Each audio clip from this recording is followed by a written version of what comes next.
Jewish Mysticism. By J. Abelson. Editor's Preface. General and special studies on Christian mysticism are numerous enough. But it is somewhat remarkable that, in their introductory pages, authors, who have much to say of Plotinus and Neo-Platonism, have nothing or very little on the still more cognate subject of Jewish mysticism. This is not, however, so very surprising, for, truth to tell, there is a singular dearth of anything like an adequate introduction to the study of Jewish mysticism itself. The impression left with the general reader is that there is little of a mystical nature in the legitimate tradition of Jewish religion, and that the Kabbalah is simply a morbid and late growth, fed entirely by elements foreign to the genius of Israel. How ill-founded is the former view, and how extreme the latter, may be seen in the following pages. In an able summary, that may well serve as an introduction to the general study of Jewish mysticism, Dr.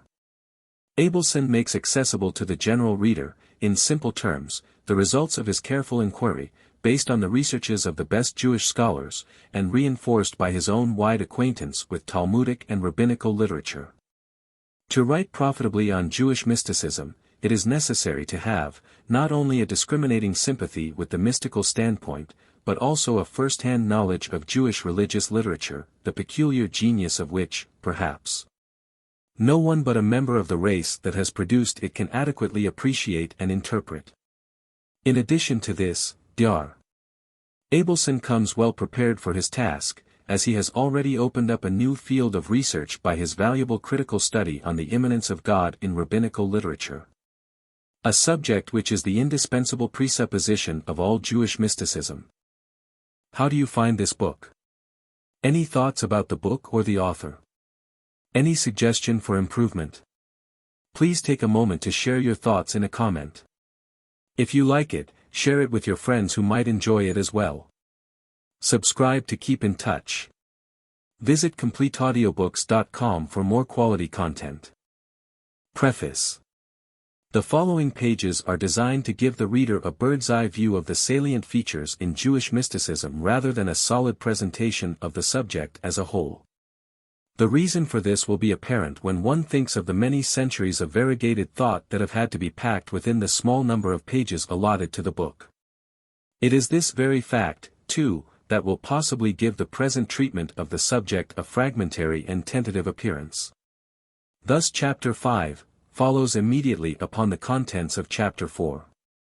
Without the least attempt to show any of the numerous intervening stages of development. Similarly, Chapter 6, dealing with the Zohar, should have been preceded by an exposition of the evolution of Jewish theological thought in the many centuries which divide that chapter from the matter contained in the previous chapter. But lack of space made these omissions inevitable.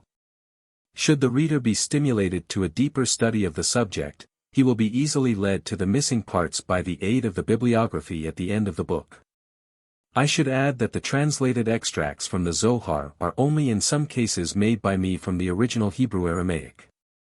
I owe many of them to the French and German translations to be found in the works of the scholars from whom I have drawn much of my material. J. Abelson. Aria College, Portsmouth. Introduction. It might strike the average reader as exceedingly odd that any attempt should be made at writing a book on Jewish mysticism. The prevailing opinion among theologians as well as in the mind of the ordinary man seems to be that Judaism and mysticism stand at the opposite poles of thought, and that, therefore, such a phrase as Jewish mysticism is a glaring and indefensible contradiction in terms. It is to be hoped that the contents of this little book will show the utter falsity of this view. What is this view, in the main, based upon? It is based upon the gratuitous assumption that the Old Testament, and all the theological and religious literature produced by Jews in subsequent ages, as well as the general synagogue ritual, the public and private religious worship of the Jew, that all these are grounded on the unquestioning assumption of an exclusively transcendent God. The Jews, it is said, never got any higher than the notion of the old Jehovah whose abode was in the highest of the seven heavens and whose existence, although very very real to the Jew, was yet of a kind so immeasurably far away from the scenes of earth that it could not possibly have that significance for the Jew which the God of Christianity has for the Christian. The Jew, it is said, could not possibly have that inward experience of God which was made possible to the Christian by the life of Jesus and the teaching of Paul. This is one erroneous assumption. A second is the following: the Pauline antithesis of law and faith has falsely stamped Judaism as a religion of unrelieved legalism, and mysticism is the irreconcilable enemy of legalism. The God of the Jew, it is said, is a lawgiver pure and simple. The loyal and conscientious Jew is he who lives in the throes of an uninterrupted obedience to a string of laws which hedge him round on all sides. Religion is thus a mere outward mechanical and burdensome routine. It is one long bondage to a master whom no one has at any time seen or experienced. All spirituality is wanting. God is, as it were, a fixture, static. He never goes out of his impenetrable isolation. Hence he can have no bond of union with any one here below. Hence, further, he must be a stranger to the idea of love. There can be no such thing as a self-manifestation of a loving God, no movement of the divine spirit towards the human spirit, and no return movement of the human spirit to the divine spirit. There can be no fellowship with God, no opportunity for any immediate experiences by which the human soul comes to partake of God, no incoming of God into human life. And where there is none of these, there can be no mystical element. A third false factor in the judgment of Christian theologians upon Judaism is their insistence upon the fact that the intense and uncompromising national character of Judaism must of necessity be fatal to the mystical temperament. Mystical religion does, of course, transcend all the barriers which separate race from race and religion from religion. The mystic is a cosmopolitan, and, to him, the differences between the demands and beliefs and observances of one creed and those of another are entirely obliterated in his one all-absorbing and all-overshadowing passion for union with reality. It is therefore quite true that if Judaism demands of its devotees that they should shut up their God in one sequestered, watertight compartment, it cannot at the same time be favorable to the quest pursued by the mystic.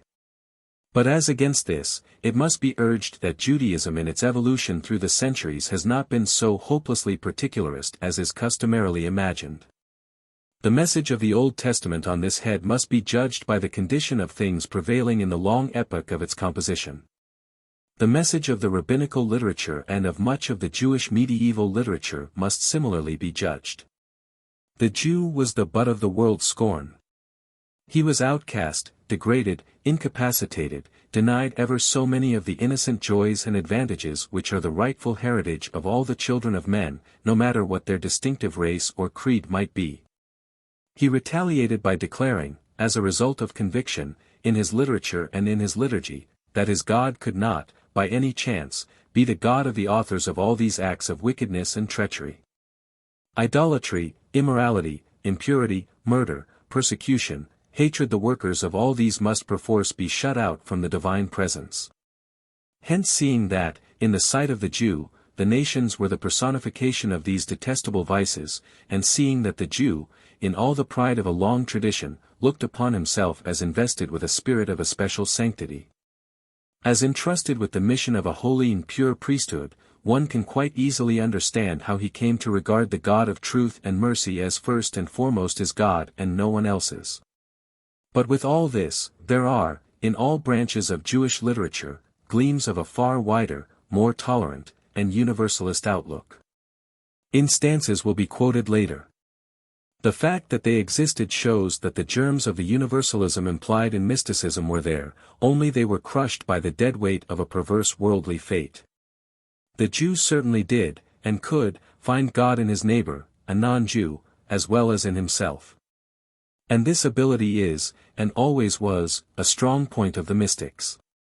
Further, even if it be granted that there are in Judaism elements of a nationalism which can hardly be made to square with a high spirituality, this is no necessary bar to its possession of abiding and deeply ingrained mystical elements. Nationalism is an integral and vital part of the Judaism of the Old Testament and the rabbinical literature. It is bone of its bone, spirit of its spirit. It is so interfused with religion that it is itself religion. You cannot take up the old Judaism and break it up into pieces, saying, here are its religious elements, there are its national elements. The two are inextricably combined, warp and woof of one texture. And thus it came about that, strange as it may appear to the modern mind, a halo of religious worth and of strong spirituality was thrown over beliefs and practices which, considered in and for themselves, are nothing more than national sentiments, national memories, and national aspirations.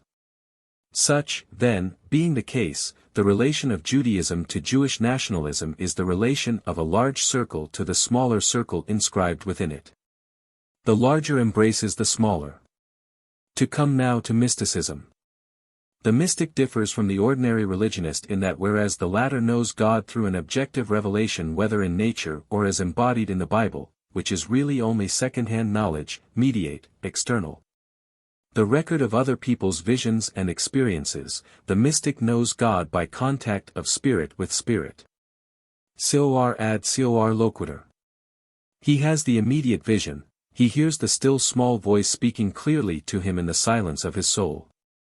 In this sense the mystic stands quite outside the field of all the great religions of the world. Religion for him is merely his own individual religion, his own lonely, isolated quest for truth. He is solitary sole alone with God. But when we examine the lives and works of mystics, what do we usually find? We usually find that in spite of the intensely individualistic type of their religion, they are allied with some one particular religion of the world's religions. Their mystical experiences are colored and molded by some one dominant faith. The specific forms of their conceptions of God do not come from their own inner light only, but from the teachings which they imbibe from the external and traditional religion of their race or country. Thus, Christian mysticism has characteristics which are sui generis, so has Mohammedan mysticism, so has Hindu mysticism, and likewise Jewish mysticism. The method, the temperament, the spirit are very much the same in all of them. But the influence wielded over them by the nature and trend of each of the great dominant religions is a decisive one, and stamps its features on them in a degree which makes them most easily distinguishable from one another. Thus Judaism, whatever be its composition or spiritual outlook, can certainly be a religion of mysticism. Its mysticism may be of a different order from that which we commonly expect. But this we shall see into later. I have thus far dealt with the misconstructions put upon Judaism and its mysticism by theologians outside the Jewish fold. I must now say something about the erroneous judgments passed upon the subject by some Jewish theologians. Jewish mysticism is as old as the Old Testament, nay, as old as some of the oldest parts of the Old Testament. It prevailed in varying degrees of intensity throughout the centuries comprised in the Old Testament history. The current flowed on, uninterrupted, into the era covered by the rabbinic period. The religious and philosophical literature, ritual, worship, of Jewish medievalism became heirs to it, developing and ramifying its teachings and implications in ways which it is the purport of this book partially to tell. Now, more than one Jewish writer has categorically asserted that the origins of Jewish mysticism date back not, as is the fact, to the mists of antiquity, but to the period of European Jewish history beginning with the 12th century. The German Jewish historian, H.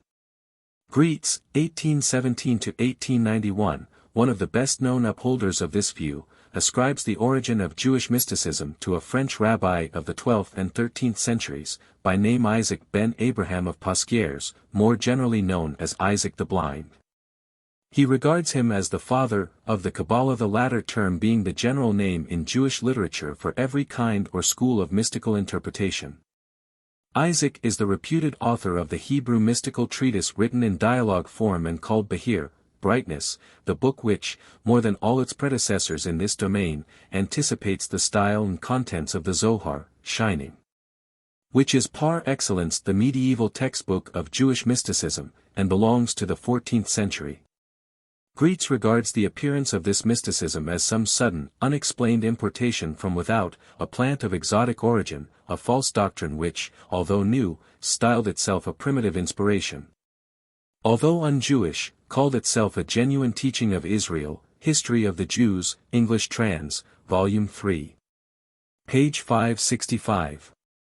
But a perusal of the Old Testament, the New Testament, much of which is Hebraic in thought and the work of Jews, and the rabbinic records will not, for one moment, lend countenance to such a theory. It is in these early monuments of Judaism that the origins will be found. Of course. In saying that the Old Testament holds elements of mysticism and in saying the same thing of the New Testament, it must be understood that the mysticism is of an implicit and unconscious kind and not the type of religion historically known as mysticism.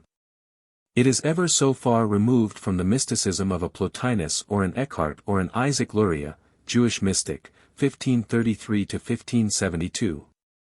But taking mysticism in its broader connotation as meaning religion in its most acute, intense, and living stage, Rufus Jones, Studies in Mystical Religion, page 15. An immediate and first-hand experience of God, then the ascription of mysticism to the Old and New Testaments is perfectly correct. And, as will be obvious from our coming pages, the most highly elaborated mystical doctrines of Jews in all ages subsequent to the Old Testament are, after allowing for certain extraneous additions, an offshoot of the latter's teachings. Another type of ill-considered and unjust judgment often passed on Jewish mysticism by Jewish authorities, is to be found in the sneering and condemnatory attitude they adopt towards it in their writings. This, of course, is a phenomenon by no means confined to Jews. One need only think of the hostility of men like Ritschl, Nordau, and Harnack towards all mysticism, indiscriminately. The antagonism springs, in all cases, from an inability to appreciate the subjectivity and individualism of the mystical temperament. While rationalism attempts to solve the ultimate problems of existence by the application of the intellect and the imagination, mysticism takes account of the cravings of the heart and of the great fact of the soul. Pure philosophy will never avail to give the final answer to the questions, what is above, what is below, what is in front, what is behind. Mishnah, Agiga, 2. 1. The world, to man's pure intellect, consists only of that which is seen and which is temporal. But there is another world transcending it, a world invisible, incomprehensible, but yet both visible and comprehensible to the soul's craving for communion with the divine. No ratiocination, no syllogism of logic, can strip off the veil from this elusive world. The pathway to it lies through something quite other than intellectuality or sense experience. It can be grasped only by those inward indefinable movements of feeling or emotion which, in their totality, constitute the soul. From all this it follows that scholars who, whether congenitally or by mental training, have no sympathy with the subjectivity of the emotions, should be incapable of appreciating the paraphernalia of mysticism. But in the case of Jewish theologians there is something more to be said. As will be seen in the course of our coming pages, mystical speculation among the Jews clustered largely round the cosmological sections of the Bible. This is true of the earlier as well as of the later mysticism. It is to be found in the Enoch literature, a product of the first pre-Christian century. C. Charles, The Book of the Secrets of Enoch, 1896, page 25. As well as in the Kabbalistic works produced in France, Spain, Germany, and Poland from the 12th to the 18th century. Combined with this cosmological speculation, or rather as an outcome of it, there went an anthropomorphism which cannot be described otherwise than as being gross. And, in addition to this, a mysterious power was ascribed to the permutations and combinations of the letters of the Hebrew alphabet. By some of the most extraordinary feats of verbal jugglery these letters are made to prove all sorts of things in heaven and earth. They are purely fantastic, and no one can possibly take them seriously. The treatment of the question of the soul, too, gave rise to many curious beliefs about the transmigration of the soul and the appearance of the soul of the Messiah. All these aspects of Jewish mysticism, tainted as they undoubtedly are by many unlovely characteristics, have been eagerly seized upon by the critics in order to show the unedifying nature of the whole teaching. But it is really an unfair criticism, seeing that it leaves totally out of account the preponderating mass of true poetry and spirituality which inhere in all parts of Jewish mystical speculation. We shall have occasion to give many illustrations of this statement in pages to follow. Nowhere in Jewish literature is the idea of prayer raised to such a pitch of sublimity as it is in the lives and writings of the Jewish mystics. If it is true to say that Judaism here and there suffers from too large an element of formalism and legalism and externalism, it is equally true to say that many of these drawbacks are corrected, toned down, by the contributions of mysticism. And although its treatment of the soul is in many ways overwrought and far-fetched, it is good to know that there is a side of Judaism which laid stress not only on the importance of our securing happiness or reward in this earthly life but also in the life beyond. Jewish mysticism can congratulate itself in having, at one momentous epoch of Jewish history, achieved for Judaism a boon, which Christian mysticism in quite another way, but in an equally important degree, achieved for Christianity. Systematic Christian mysticism began in the late 14th and early 15th centuries. Its foremost exponent was Meister Eckhart, the Dominican monk. What Eckhart and his followers achieved may be summarized by saying that they relieved Christendom of the heavy load of arid scholasticism under which it had for long been oppressed, and, by introducing ideas of religion at once more simple, more practical, more social, and more spiritual, paved the way for the new learning, for the new discoveries in science and philosophy which were to revolutionize the world. In other words, this Christian mysticism was the avenue through which the subtle dark speculations of an Albertus Magnus and a Thomas Aquinas had necessarily to pass in order to prepare coming ages for the light of a Newton, a Kant, and a Darwin. Hence must modern science come down from the pedestal of her pomp and glory, and bow her acknowledgments to the services of many a humble Christian mystic. Jewish mysticism has a similar act of homage to receive at the hands of every lover of Jewish scholarship. In the 13th century Judaism was in danger of becoming devitalized through the theology of Moses Maimonides, the great Spanish Jewish theologian and author of the famous Guide of the Perplexed, who looked upon reason as the final arbiter of the rightness or wrongness of any Jewish dogma. Judaism for him was a cult of the intellect and the intellect only. The sole representative of the intellect was Aristotle. Nearly everything in Judaism had by hook or by crook to be harmonized with the tenets of Aristotelianism. Thus, Jewish morality must, to have validity, be shown to be in consonance with Aristotle's four faculties of the soul and with his theories of the mean. Judaism's teachings on the unity of God must be brought into line with the Aristotelian indivisible God, who is the principle of all essences, the disposer of the world. Just as intellectual perfection is, to the Greek philosopher, the highest aim of man, so must the teachings of Judaism be interpreted in such a way as to show that, according to the Torah, the life of the saint is a life of the highest intellectuality. Revelation, which is one of the cornerstones of the Jewish faith, must be in accordance with reason. All the truths enunciated by Plato and Aristotle are anticipated in the writings of the prophets and of some of the Talmudic sages. The prophets, according to Maimonides, were the recipients, orally, of a set of philosophical doctrines which were handed on orally from father to son, from generation to generation, until the age of the Talmud. Philosophy is an echo of them. What a fossilizing, deteriorating effect the spread of these teachings must have wielded upon Judaism had they been allowed to go on without check. The check came in the shape of mysticism. It corrected the balance. It showed that Judaism was a religion of the feelings as well as of the intellect. It showed that the Jew's eternal quest was not to be right with Aristotle but to be right with God. It showed that Judaism has a place not only for reason but for love too. It showed that the ideal life of the Jew was, not a life of outward harmony with rules and prescriptions, but a life of inward attachment to a divine life which is immanent everywhere. And that the crown and consummation of all effort consists in finding a direct way to the actual presence of God. Some early elements, Essenism.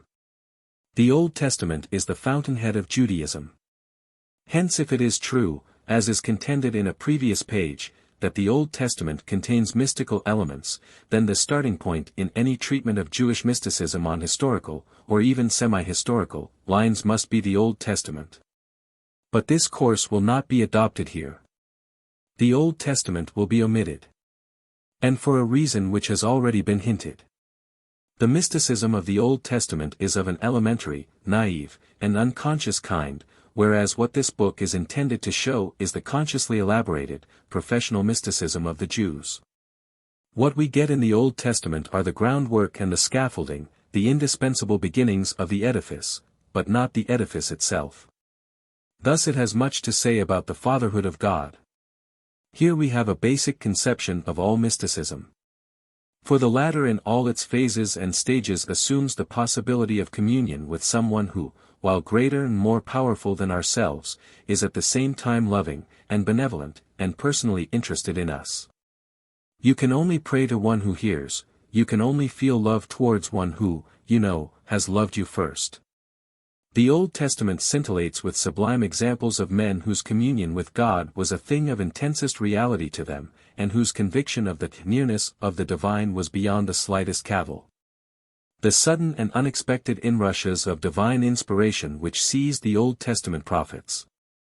Isaiah's vision of a God whose train filled the temple, an emblem of the all-inclusiveness of deity, of the presence and the working of an all-embracing spirit of life.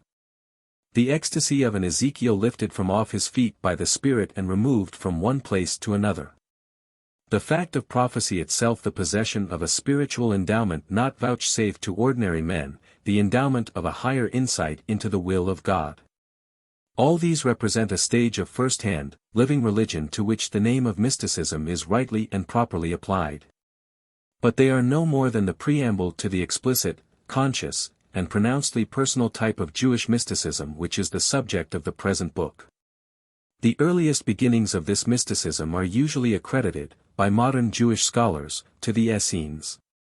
To say this, is to put back Jewish mysticism to a very early date, for according to the theory of Wellhausen, Israelitische und Jüdische Geschichte, 1894, p. 261, the Essenes as well as the Pharisees were offshoots of the Hasidim, pious ones, of the pre-Maccabean age. But it is only a theory, and not an established historical fact, seeing that the religious tenets of the Jews during the 3 centuries immediately preceding the birth of Christianity are veiled in considerable obscurity. And seeing also that the real meaning of the name Essenes as well as their exact relations with the Pharisees are points upon which there is anything but certainty. What is certain, however, is that 3 outstanding literary sources belonging to the first 2 or 3 Christian centuries, viz. A. Philo, B. Josephus, c. Some older portions of the Babylonian and Palestinian Talmuds all have stray allusions, couched in varying phraseology, to certain sects or parties who differed in their mode of life from the general body of the Jews, and who were in possession of certain esoteric teachings of which those outside their ranks were uninformed.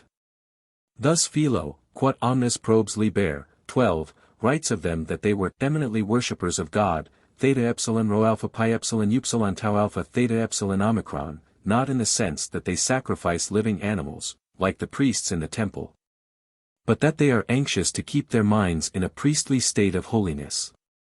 They prefer to live in villages, and avoid cities on account of the habitual wickedness of those who inhabit them, knowing, as they do, that just as foul air breeds disease, so there is danger of contracting an incurable disease of the soul from such bad associations.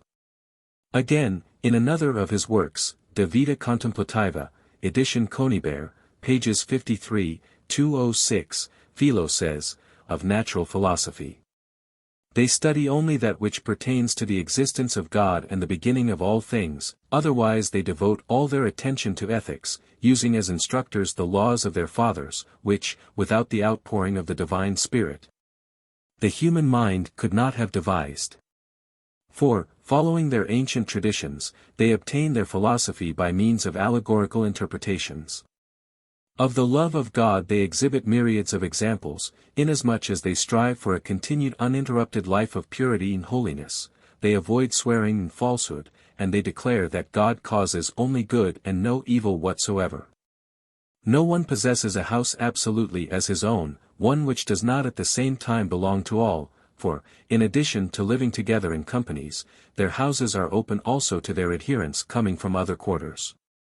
They have one storehouse for all, and the same diet, their garments belong to all in common, and their meals are taken in common. Josephus speaks of the Essenes in similar terms, see Antiquities, 18.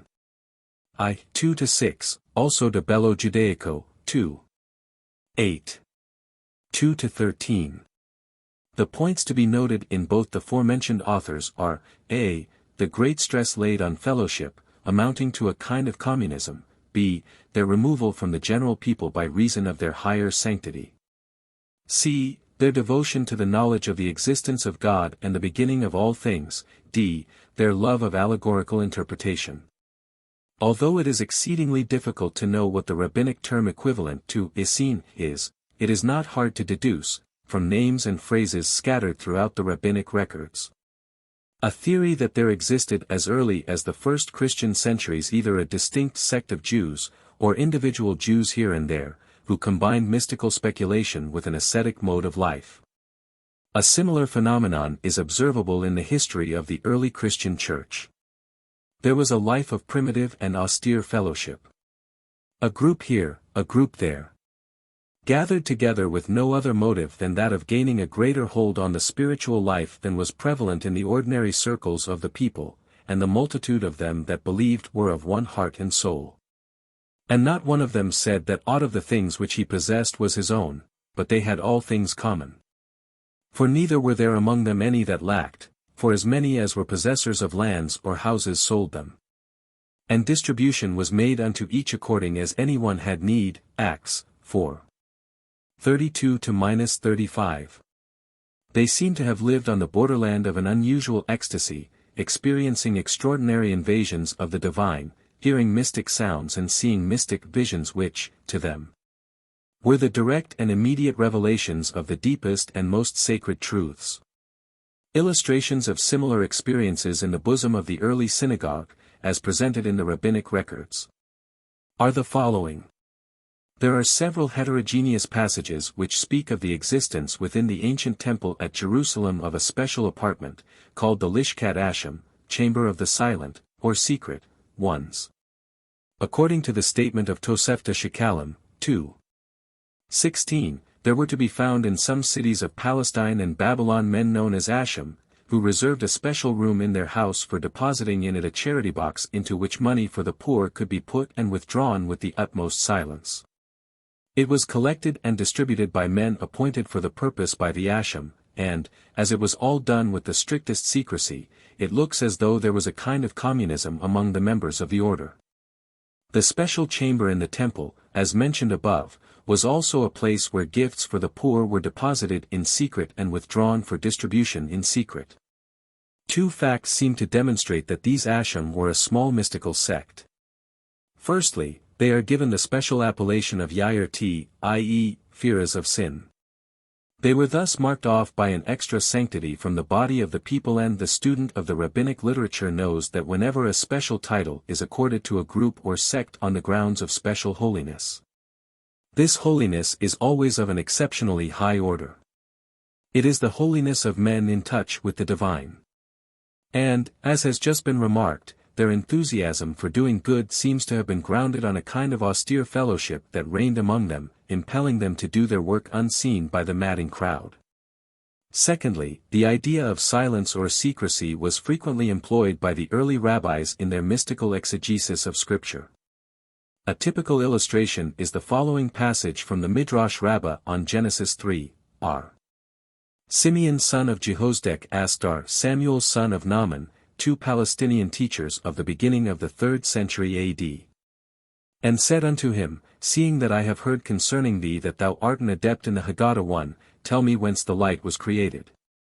He replied, it, i.e.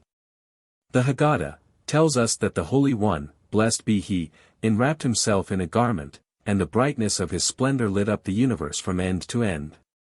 He, i.e. the sage who just replied, said this in a whisper, upon which the other sage retorted, why dost thou tell this in a whisper, seeing that it is taught clearly in a scriptural verse, who coverest thyself with light as with a garment. Psalm, Civ. 2, just as I have myself had it whispered unto me, replied he, even so have I whispered it unto thee. Another instance of what looks like a sect of esoteric teachers among the Jews of the first centuries is the Vatican, i.e. men of firm principles. Their mysticism seems to have clustered mostly round the sentiments and outward conduct governing prayer. Indeed, throughout rabbinical literature the true suppliant before God is in many cases a mystic. Only the mystic mood is the true prayerful mood.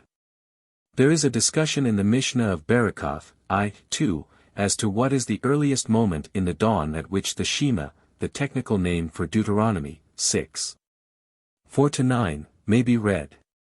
Upon this the comment is made, in T.B. Barakoth, 9b, that the Vatican arranged the time for prayer in such a way as to enable them to finish the reading of the Shema at the exact moment of sunrise. According to the great rabbinic commentator R. Solomon B. Isaac, 11th century, the Vatican were men who were meek and carried out the commandment from pure love. It must be borne in mind that throughout Jewish theology, meekness, anava, stands for something immensely higher than the moral connotation which we customarily attribute to the virtue. It signifies a level of religious devoutness which it is not given to everyone to reach. To carry out a commandment from pure love, means, in Jewish theology of all ages, to attain a high stage of mystic elation which can only be arrived at as the result of a long preliminary series of arduous efforts in the upward path. To recite the Shema is, as the rabbis frequently say, to take upon oneself the yoke of the kingdom of heaven, and the phrase, kingdom of heaven, has decidedly mystical associations, as we shall see later. Hence one may plausibly conclude that the Vatican were a brotherhood whose dominant feature was a simplicity of living combined with a degree of earnest scrupulousness in prayer amounting to an adoration, a love of the divine such as is experienced by the mystics of all nations and all times. And a similar description might be applied to the members of what apparently was another esoteric order of those days, the Zenuim, i.e. lowly, chaste ones. As a matter of fact the rabbinic records are too vague and disconnected to enable scholars to say with any certainty whether these Zenuim were an independent sect or whether the word is merely another term denoting either or both of the other fellowships already alluded to. They bear the hallmark of all ancient and medieval Jewish mysticism in respect of the emphasis laid by them on the importance of the letters comprising the divine name in Hebrew as well as upon certain manipulations of the Hebrew alphabet generally. The following passage occurs in T.B. Edition, 71a. Judah said in the name of Rab, i.e. Abba Erica, a Babylonian teacher of the 3rd century A.D., the name of 42 letters can only be entrusted by us to him who is modest, i.e. zenua, and meek, in the midway of life, not easily provoked to anger, temperate, and free from vengeful feelings. He who understands it, is cautious with it and keeps it in purity, is loved above and is liked here below. He is revered by his fellow men, he is heir to 2 worlds, this world and the world to come. It is interesting to quote here the comment on this rabbinic passage made by the Spanish Hebrew philosopher Moses Maimonides, 1135–1204, in his great work The Guide of the Perplexed. He says, Part 1, ch. 62. ENG translated by M. Friedlander, Routledge, 1906.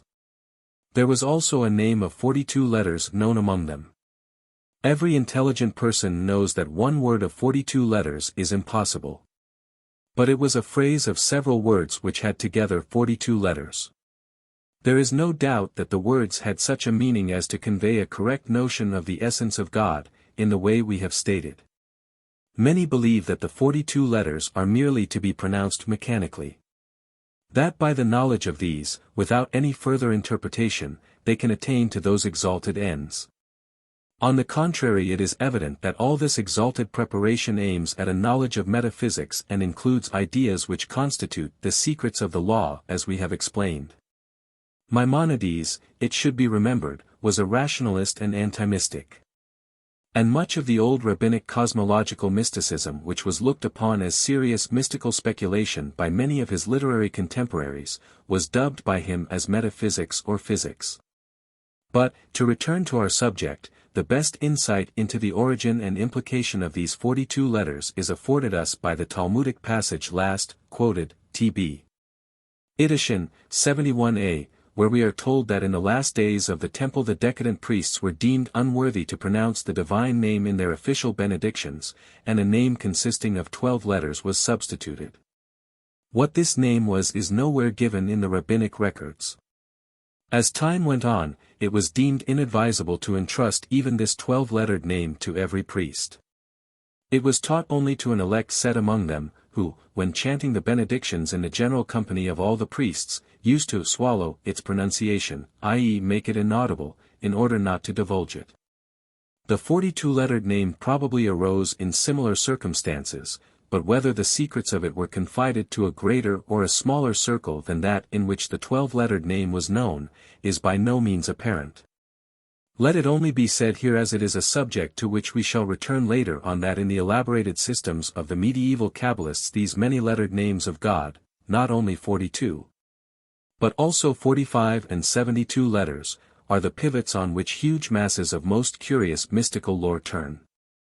The Ten Sefirot have close connections with these doctrines of letters, secret doctrines about the divine nature, about creation, about the relations subsisting between God and the universe. Reference must here be made to what appears to be another order of Jewish mystics in the opening centuries of the Christian era. The Mishnah, Tractate Sukkah, v. 2, speaks of the Hasidim and Anshe Maaseh, i.e. saints and miracle workers, who, at the joyous feast of the water drawing at the temple during tabernacles, used to dance and perform certain acrobatic feats with lighted torches. The allusions are very vaguely worded, and it is hazardous to deduce any hard and fast theories. But so much may be said, viz. that being mentioned together in the same Mishnah passage just quoted, and being mentioned in close succession in another old passage of the Mishnah, Tractate Soah, 9:15, it is more than probable that they belonged to one and the same sect. Again, the phrase, Anshe Maaseh, as well as the singular form of the first word, is frequently used in rabbinic to mean miracle worker, although in the biblical Hebrew it would signify man of action. There is a passage in T.B. Barakoth, 18b, which gives a weird description of the experience of a Assid who heard, from behind the curtain, certain secrets hidden from ordinary men. And the student of rabbinics knows how many a rabbi of these early centuries, gifted with the mystic temperament, wielded a semi-miraculous power of foretelling the future or of creating something out of nothing. See on this. Volz der Geist Gottes, Tübingen, 1910, pp. 115-118, the vast literature of rabbinic angelology and demonology shows the same features upon which Conybeare, in the Jewish Quarterly Review, 11.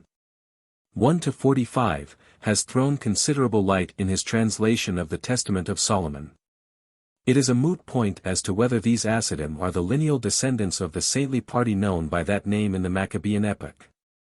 The point, however, which clearly emerges is, that a certain esoteric wisdom and capacity for doing things, unknown to the multitudes, was vouchsafed to certain bodies of men, who by the superior purity of their living, by their unabated devotion to the things of the Spirit, and by their cultivation of a kind of brotherhood in which simplicity, single-mindedness, and charity were the reigning virtues, were enabled to enjoy a living in the world of the unseen.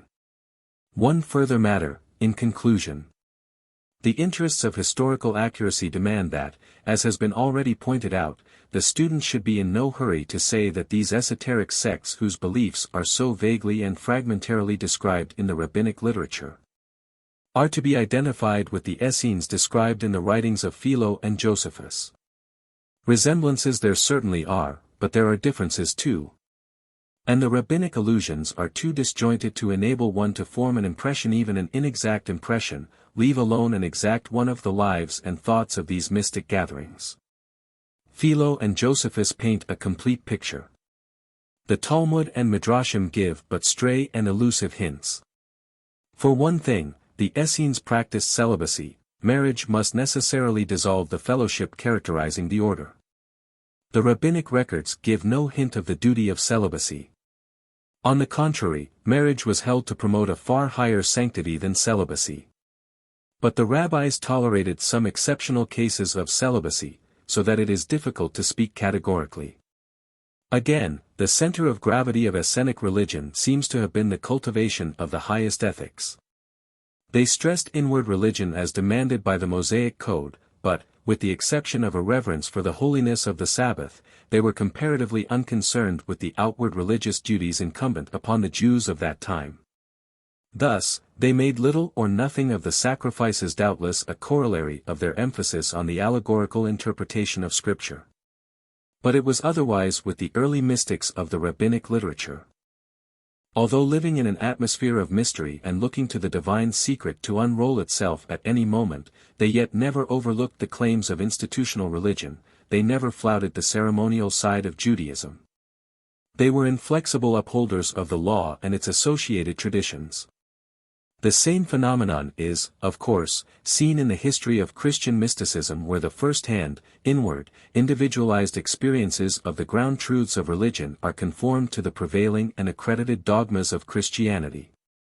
There were mystics among the Pharisees as well as among the Essenes, and yet we are told that the most spiritually gifted among the former, who constituted a habura, i.e., fellowship, were they who were most scrupulous about the giving of the priestly dues, a purely external religious duty based on the legalism of the Pentateuch. Indeed, this blending of legalism with spirituality, this consistent, and successful, interweaving of the formalism of tradition with the mysticism of the individual, is an arresting feature of Jewish theology in all ages. In fine, as must be apparent from the general trend and contents of this book, the whole of Jewish mysticism is really nothing but a commentary on the Jewish Bible, an attempt to pierce through to its most intimate and truest meaning. And what is the Bible to the Jew but the admonisher to be loyal to the traditions of his fathers? Only then will he find God, when he is convinced that he was found of those of his race who sought him in an earlier day. 2. The Merkabah, Chariot, Mysticism. The first chapter of Ezekiel has played a most fruitful part in the mystical speculations of the Jews. The lore of the heavenly throne chariot in some one or other of its multitudinous implications is everywhere to be met with. Whence Ezekiel derived these baffling conceptions of the deity, and what historical or theological truths he meant to portray by means of them, are themes with which the scholars of the Old Testament have ever busied themselves. But the Jewish mystic sought no rationalistic explanation of them. He took them as they were, in all their mystery, in all their strange and inexplicable fantasy, in all their weird aloofness from the things and ideas of the everyday life. He sought no explanation of them because he was assured that they stood for something which did not need explaining. He felt instinctively that the Merkabah typified the human longing for the sight of the divine presence and companionship with it. To attain this end was, to him, the acme of all spiritual life. Ezekiel's image of Yahweh riding upon the chariot of the living creatures, accompanied by sights and voices, movements and upheavals in earth and heaven. Lying outside the range of the deepest ecstatic experiences of all other Old Testament personages, was for the Jewish mystic a real opening, an unveiling of the innermost and impenetrable secrets locked up in the interrelation of the human and the divine. It was interpreted as a sort of divine self-opening, self-condescension to man. The door is flung wide open so that man, at the direct invitation of God, can come to the secret for which he longs and seeks. This idea is a supreme factor in the mystic life of all religions. The soul is urged on to seek union with God, only because it feels that God has first gone out, on his own initiative and uninvited, to seek union with it. The human movement from within is but a response to a larger divine movement from without. The call has come, the answer must come. The chariot, Merkabah, was thus a kind of mystic way leading up to the final goal of the soul. Or, more precisely, it was the mystic instrument, the vehicle by which one was carried direct into the halls of the unseen. It was the aim of the mystic to be a Merkabah rider, so that he might be enabled, while still in the trammels of the flesh, to mount up to his spiritual Eldorado. Whether, as has been suggested, the uncanny imagery of the Merkabah lore is to be sought, for its origin, in the teachings of Mithraism, or, as has also been suggested, in certain branches of Mohammedan mysticism. One can see quite clearly how its governing idea is based on a conception general to all the mystics, viz. That the quest for the ultimate reality is a kind of pilgrimage, and the seeker is a traveler towards his home in God. It was remarked, on a previous page, that the mystic neither asked, nor waited, for any rationalistic explanation of the Merkabah mysteries. He felt that they summarized for him the highest pinnacle of being, towards the realization of which he must bend his energies without stint. But yet, from certain stray and scattered rabbinic remarks, one takes leave to infer that there existed in the early Christian centuries a small sect of Jewish mystics, the elect of the elect, to whom certain measures of instruction were given in these recondite themes. There was an esoteric science of the Merkabah. What its content was we can only dimly guess from the rabbinic sources. It appears to have been a confused angelology, one famous angel Metatron playing a conspicuous part. Much more is to be found in the early Enoch literature as well as from quite other points of view in the medieval Kabbalah. Let us give some illustrative sayings from the rabbinic literature. In the Mishnah, Agiga, 2:1, it is said, "It is forbidden to explain the first chapters of Genesis to two persons, but it is only to be explained to one by himself. It is forbidden to explain the Merkabah even to one by himself unless he be a sage and of an original turn of mind." In a passage in TB Agiga, 13a, the words are added, "but it is permitted to divulge to him, i.e. to one in the case of the first chapters of Genesis, the first words of the chapters."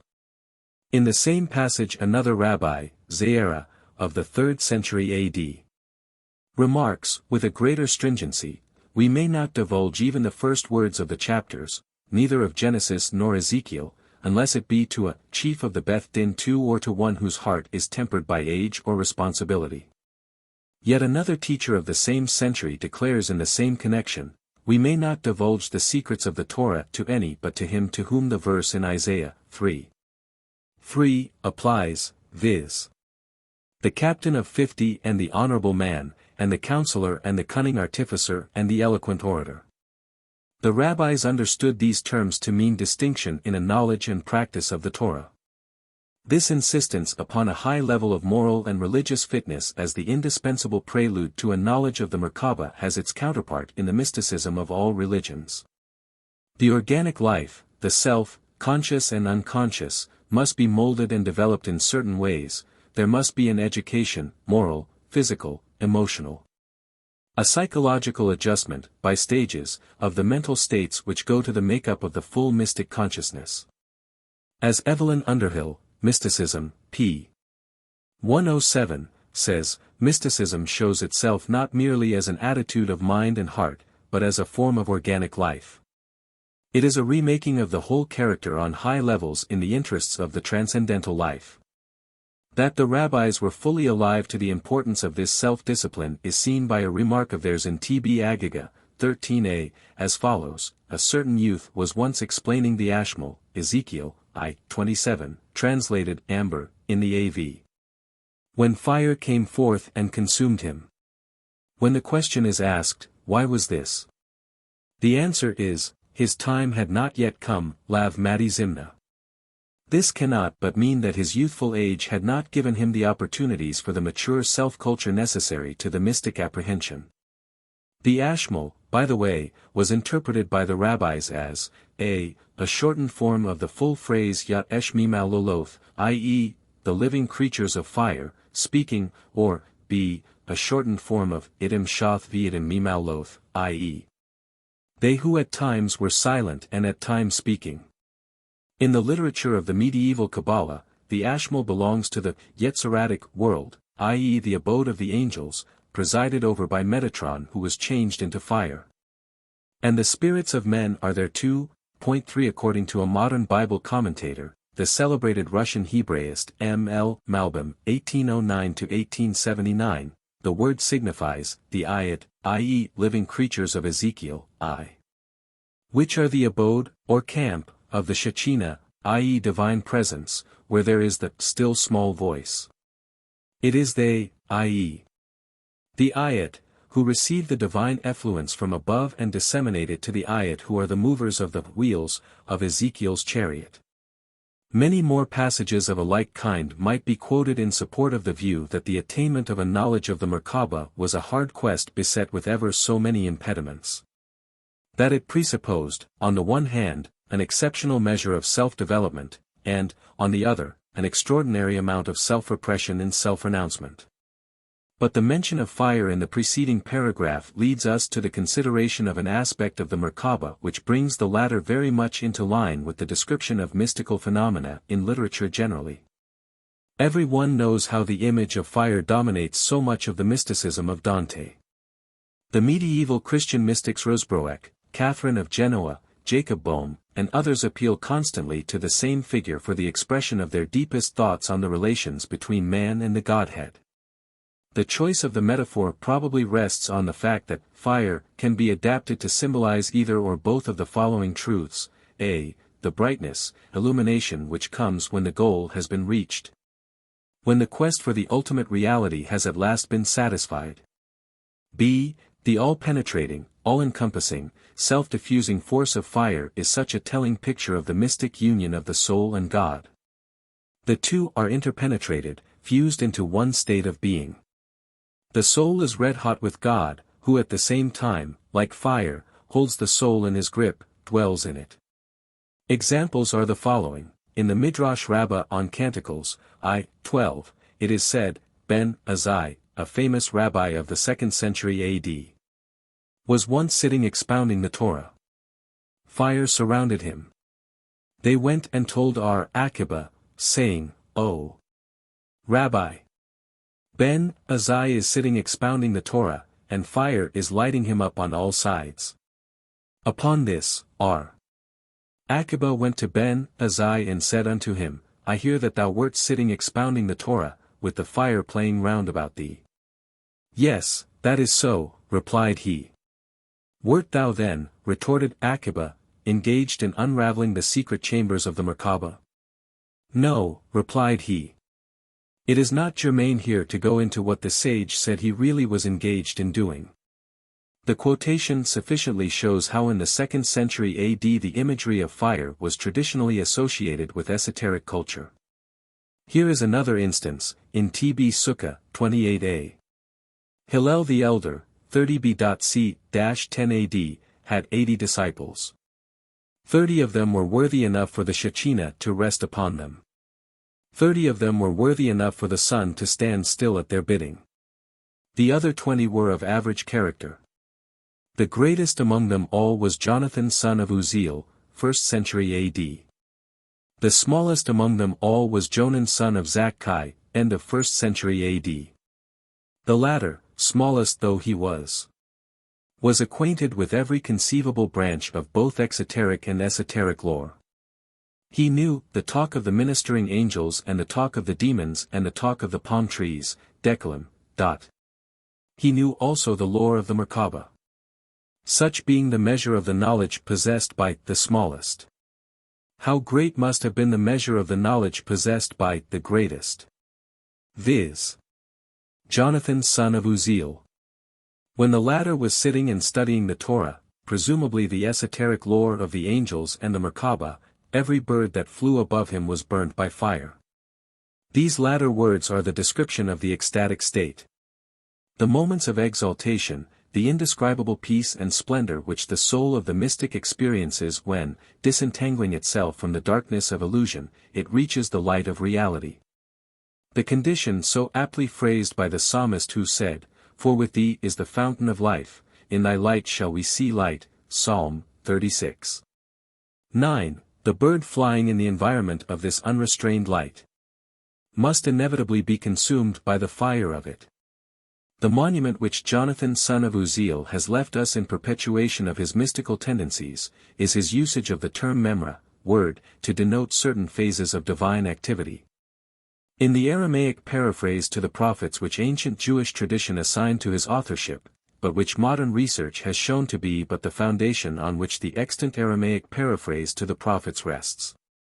Another illustration of the mystic vision of light consequent on the rapture created by an initiation into the Merkabah mysteries is related in T.B. Agiga, 14b, as follows. Jonan son of Zakkai was once riding on an ass, and Eleazar son of Arak was on an ass behind him. The latter rabbi said to the former, "O master, teach me a chapter of the Merkabah mysteries." "No," replied the master, "have I not already informed thee that the Merkabah may not be taught to any one man by himself unless he be a sage and of an original turn of mind?" "Very well, then," replied Eleazar son of Arak. "Wilt thou give me leave to tell thee a thing which thou hast taught me?" "Yes," replied Jonan son of Zakkai. "Say it." Forthwith the master dismounted from his ass, wrapped himself up in a garment, and sat upon a stone beneath an olive tree. "Why, O master, hast thou dismounted from thy ass?" asked the disciple. "Is it possible," replied he, "that I will ride upon my ass at the moment when thou art expounding the mysteries of the Merkabah, and the Shechinah is with us, and the ministering angels are accompanying us?" Forthwith R. Eleazar son of Arak opened his discourse on the mysteries of the Merkabah, and no sooner had he begun, than fire came down from heaven and encompassed all the trees of the field, which, with one accord, burst into song. What song? It was, "Praise the Lord from the earth, ye dragons and all deeps, fruitful trees and all cedars, praise ye the Lord." Psalm, Xlvii. 7:9. Upon this, an angel cried out from the fire, saying, "Truly these, even these, are the secrets of the Merkabah." R. Jonan son of Zakkai then arose and kissed his disciple upon the forehead, saying, "Blessed be the Lord, God of Israel, who hath given unto Abraham our father a son who is able to understand, and search, and discourse upon the mysteries of the Merkabah." When these things were told to Joshua, another disciple of Jonan, the latter said one day when walking with Hosea the priest, another disciple of Jonan, "Let us likewise discourse about the Merkabah." R. Joshua opened the discourse. It was a day in the height of summer. The heavens became a knot of thick clouds, and something like a rainbow was seen in the clouds, and the ministering angels came in companies to listen as men do to hear wedding music. R. Hosea the priest went and told his master of it, who exclaimed, "Happy are ye, happy is she that bare you. Blessed are thy eyes that beheld these things. Indeed I saw myself with you in a dream, seated upon Mount Sinai, and I heard a heavenly voice exclaiming, Ascend hither. Ascend hither. Large banqueting halls and fine couches are in readiness for you. You and your disciples, and your disciples' disciples, are destined to be in the third set, i.e. the third of the three classes of angels who, as the rabbis taught, stand continually before the Shechinah, singing psalms and anthems. There are several points which need making clear in this remarkable passage. The objection to discuss the Merkabah while sitting on the animal's back, and the fact of sitting upon a stone under an olive tree, point to the necessary physical and temperamental self-discipline which is the sine qua non of the mystic's equipment in all ages and among all nations. He must not be set high on the ass, lest his heart be lifted up too. He must be cleansed of every vestige of pride, lowly and of contrite spirit. It has been mentioned in a previous chapter how meekness was one of the unfailing qualities of the Zenuim. The proud man, said the rabbis, crowds out the feet of the Shechinah. Whosoever is haughty will finally fall into Gehinnom. Pride, to the rabbis, was the most terrible pitfall in the path of the religious life. Its opposite, humility, was the starting point of all the virtues. If such was the premium placed upon meekness in so far as it concerned the life of the ordinary Jew, how enormous must have been its importance for the life of the mystic for him who aimed at knowing eternal truth. Everything that savors of evil, of imperfection, of sin, must vanish. The primary means of this self-purification is the culture of humility. The remark that the Shechinah is with us and the ministering angels are accompanying us emphasizes two salient features of rabbinic mysticism. Firstly, the Shechinah is the transcendent immanent God of Israel. Israel's environment was saturated with the Shechinah whose unfailing companionship the Jew enjoyed in all the lands of his dispersion. Even at the time when they are unclean does the Shechinah dwell with them, runs a passage in Tb Yoma, 57a. How unique, how surpassingly vivid must have been the consciousness of this accompanying Shechinah presence to the Merkabah initiates. To those who had raised themselves so high above the level of the ordinary crowd by the pursuit of an ideal standard of self-perfection. Secondly, the ministering angels play a large part in all the Merkabah lore, as is seen from the following rabbinic comments. Ezekiel, I:15, says, Now as I beheld the living creatures, behold one will upon the earth by the living creatures, with his 4 faces. R. Eliezer said, There is one angel who stands upon earth but whose head reaches to the living creatures. His name is Sandalphon. He is higher than his neighbor 4 to the extent of a 500 years' journey. He stands behind the Merkabah wreathing coronets for his master, T.B. Agagah, 13b. Another passage reads, Day by day ministering angels are created from the stream of fire. They sing a paean to God, and then pass away, as it is said, They are new every morning, great is thy faithfulness, Lamentations, 3:23. From each word that comes forth from the mouth of the Holy One, blessed be he, there is created one angel, as it is said, By the word of the Lord were the heavens made and all the host of them by the breath of his mouth, Psalm 33. 6. The rabbis obviously understood the phrase, the host of them, to refer, not as we suppose, to the paraphernalia of the heavens, i.e. the stars, planets, etc., but to the angelic worlds. The idea of the Word of God becoming transformed into an angel, and hence accomplishing certain tangible tasks among men, here on earth, bears strong resemblances to the logos of Philo as well as to the prologue of the 4th Gospel. The phrase to listen as men do to hear wedding music, or literally, the music of bride and bridegroom, is a reminiscence of the large mass of rabbinic mysticism clustering round the love overtures of bride and bridegroom in the Book of Canticles.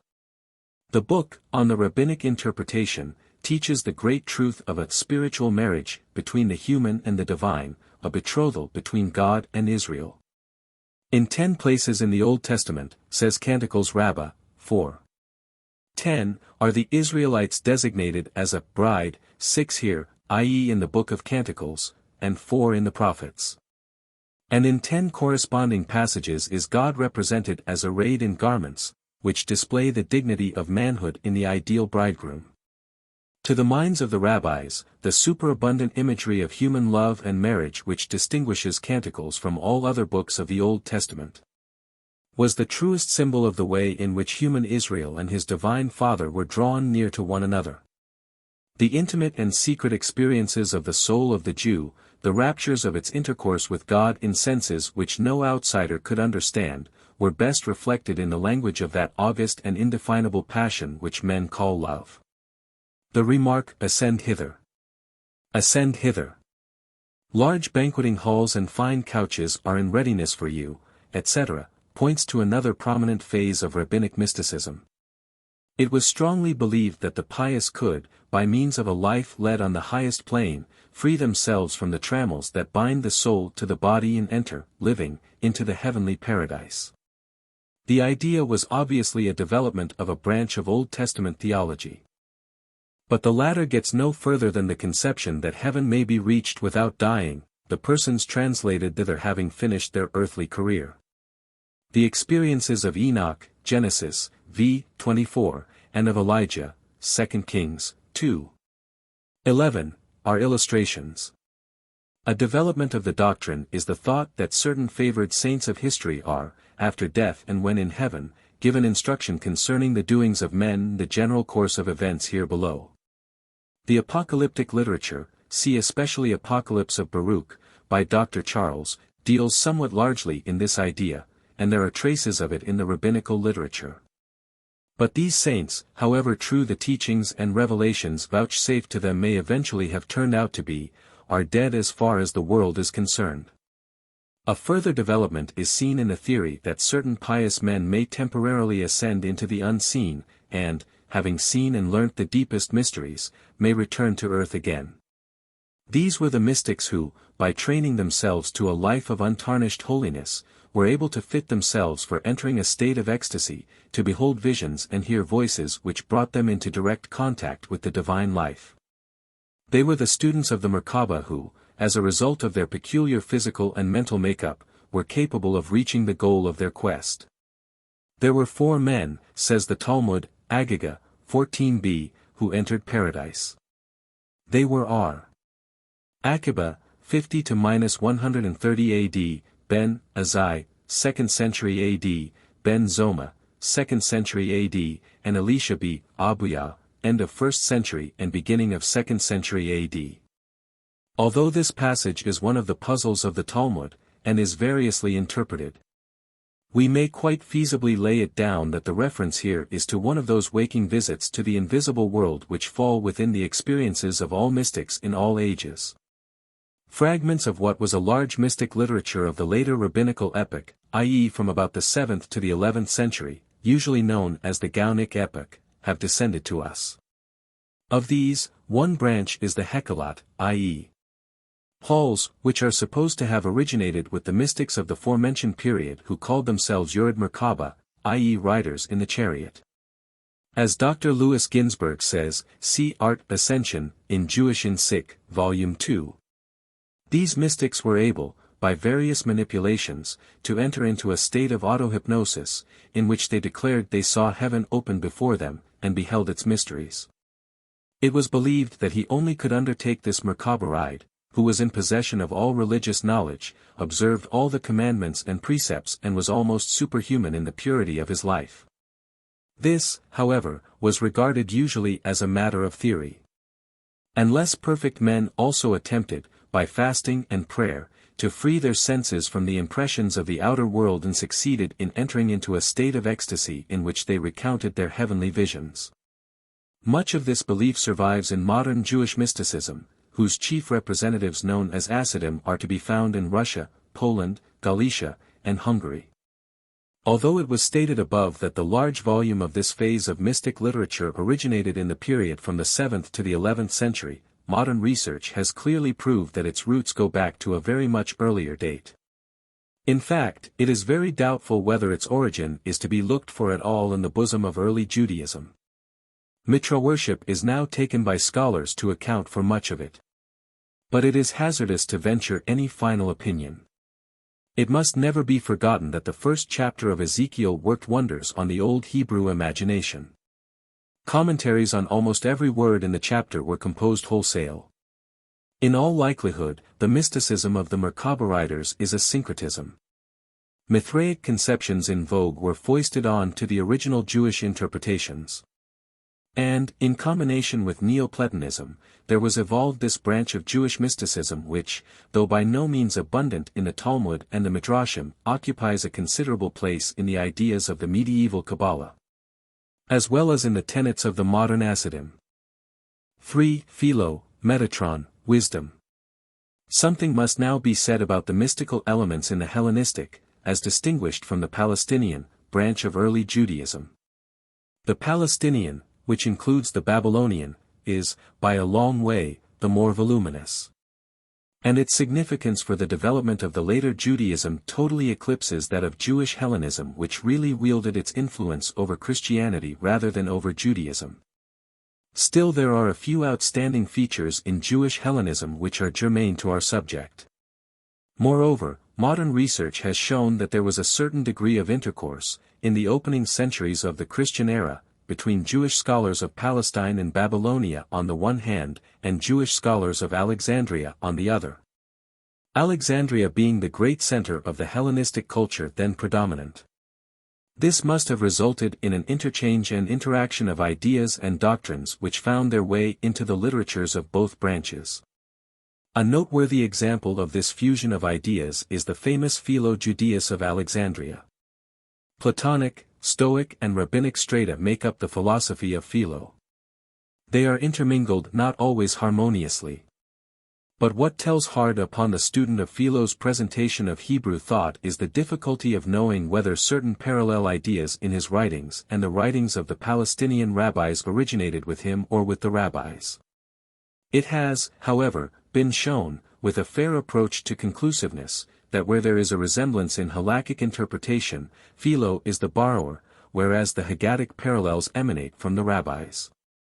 To attempt an examination of Philo's mysticism as a whole lies quite outside the scope of this book. All that can be dealt with in this very fragmentarily and inadequately are certain points in the mysticism of his Logos idea which, by reason of their affinity with the Haggadah, are important to an understanding of Jewish mysticism. How to bridge the chasm between God and the world, how at the first creation of man it was possible for God who is the all-holy and all-perfect, to come into contact with imperfect man, is an oft-recurring subject of speculation in the Talmud and Midrashim.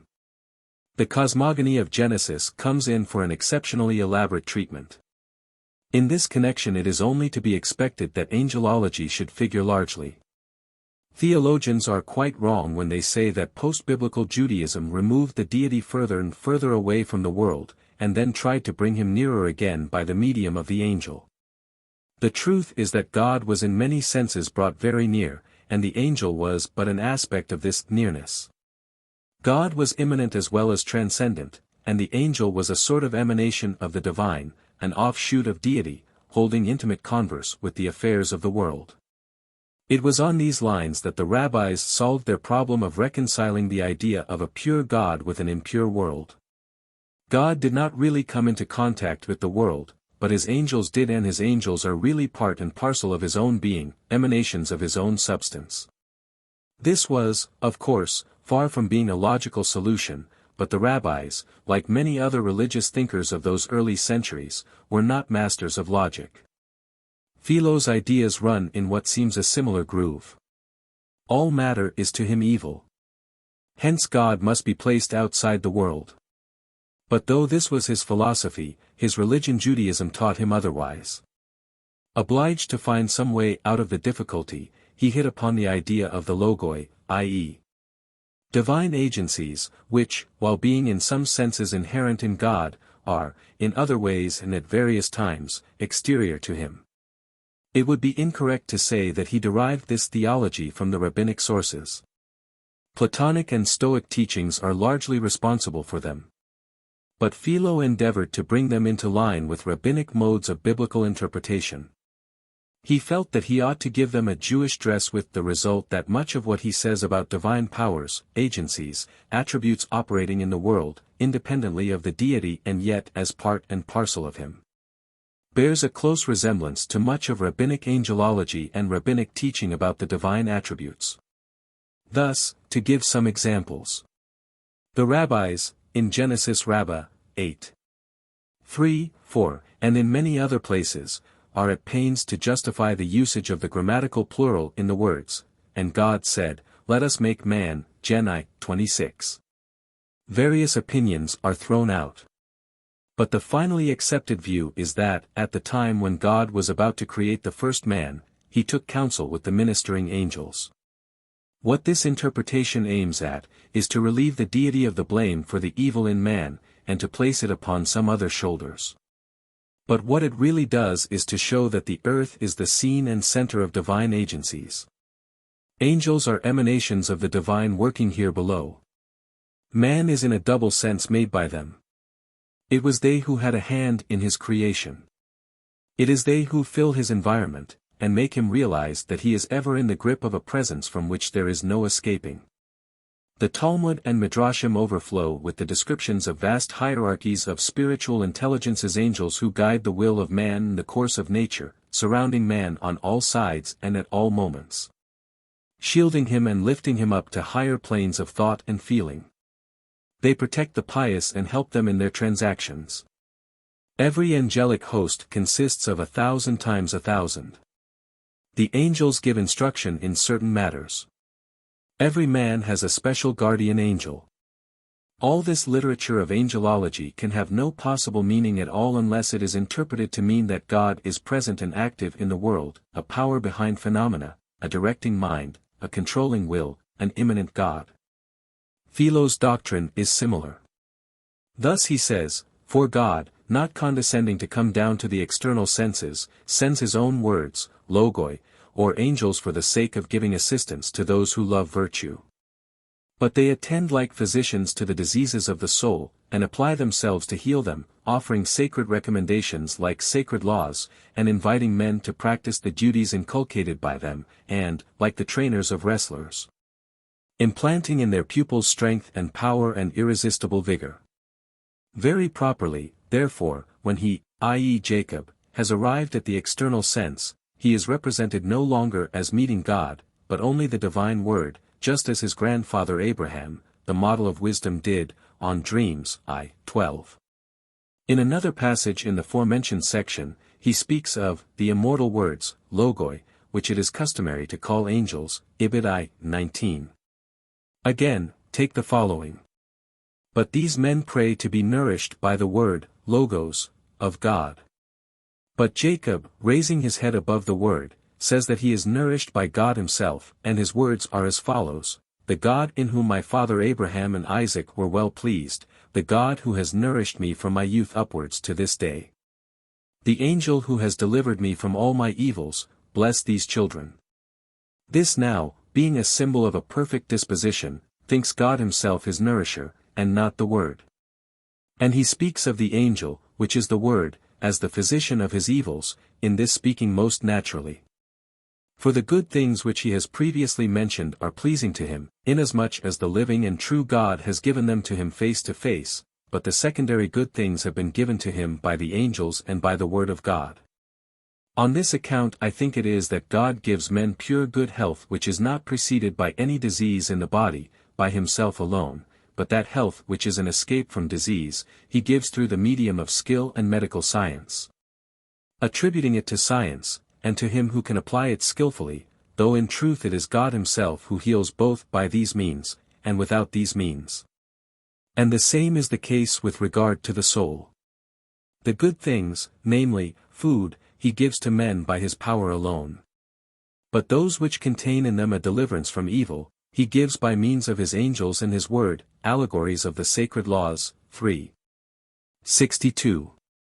The intermingling of Greek and Hebraic elements in these passages is curious. But the two sets are easily distinguishable. Two things are clear from these quotations. Firstly, the angel is a kind of representative of the deity among mortals. It is a sort of God in action. God is very near man and not transcendent. Secondly, the angel and the logos, word, or logoi, words, have very much the same nature and fulfill very much the same function. The rabbinic mysticism clustering round angels as well as the rabbinic doctrine of the Shechinah which will be dealt with later have likewise many points in common. Angels encompass the worthy Israelite. The Shechinah likewise accompanies Israel, nay, even dwells in the midst of impure Israelites, as a famous passage in the Talmud says. But there are aspects of Philo's angelology which are strange to rabbinic modes of thought. One of the most interesting of these is his designation of angels as incorporeal intelligences and as immortal souls, on dreams, I. 20. The rabbis obviously thought of angels as material beings. They even at times materialized the Shechinah, as will be mentioned in the following chapter. The sight of an angel was a physical phenomenon. Philo's exegesis took quite a different turn. Thus, in a lengthy comment on Genesis, 28:12, and he dreamed a dream and behold a ladder was planted firmly on the ground, the head of which reached to heaven, and the angels of God were ascending and descending upon it, he goes on to say, this air is the abode of incorporeal souls. Since it seemed good to the Creator of the universe to fill all parts of the world with living creatures. For the Creator of the universe formed the air so that it should be the habit of those bodies which are immovable, and the nature of those which are moved in an invisible manner. And the soul of such as are able to exert an impetus and visible sense of their own. Therefore, let no one deprive the most excellent nature of living creatures of the most excellent of those elements which surround the earth, that is to say, of the air. For not only is it not alone deserted by all things besides, but rather like a populous city, it is full of imperishable and immortal citizens, souls equal in number to the stars. Now, of these souls some descend upon the earth with a view to being bound up in mortal bodies. But some soar upwards. But others, condemning the body of great folly in trifling, have pronounced it a prison and a grave, and, flying from it as from a house of correction or a tomb, have raised themselves aloft on light wings towards the ether, and have devoted their whole lives to sublime speculations. There are others again, the purest and most excellent of all, which have received greater and more divine intellects, never by any chance desiring any earthly thing whatever, but being, as it were, lieutenants of the ruler of the universe. As though they were the eyes and ears of the great king, beholding and listening to everything. Now philosophers in general are wont to call these demons, but the sacred scriptures call them angels, using a name more in accord with nature. For indeed they do report, delta iota alpha gamma gamma lambda lambda omicron upsilon sigma iota, the injunctions of the father to his children and the necessities of the children to the father, on dreams, I. 22. From this passage the following deductions seem to be obvious. Firstly, one large department of the Philonic angelology is utterly strange to Talmudic and Midrashic exegesis. An angel as an incorporeal soul is more akin to the Aristotelian doctrine of intelligences, the intermediate beings between the prime cause and existing things. The general level of the rabbinic conception of the angel is well characterized by the following passage. When Samuel saw that no sin was found amongst them, the Jews, on the Day of Atonement, he exclaimed before God, O thou sovereign of the universe, thou hast one nation on earth resembling the ministering angels in heaven. Just as the latter are barefooted, so are the Israelites barefooted on the Day of Atonement. Just as the angels neither eat nor drink, so do the Israelites not eat or drink on the Day of Atonement. Just as the angels do not skip about, so do the Israelites stand, unmoved, upon their feet the whole Day of Atonement. Just as peace reigns in the midst of the angels, so does peace reign in the midst of Israel on the Day of Atonement. Just as the angels are free from all sin, so are the Israelites free from sin on the Day of Atonement. God hearkens to the advocacy of Israel from the mouth of their arch-accuser, and he grants his atonement for the altar, for the sanctuary, and for the priests and for all the people of the congregation. This quotation is from the Pirkei Rabbi Eliezer, a curious midrashic work belonging to the 9th century A.D. It seems to summarize all the best points in the angelic lore of the Jews in the preceding 9 centuries. The naivete of the whole rabbinic outlook is here very apparent and is ever so far removed from Philo's incorporeal soul. In fact, Philo's systematic division of angels into higher and lower grades is foreign to the rabbinic speculations which are largely without any system whatsoever.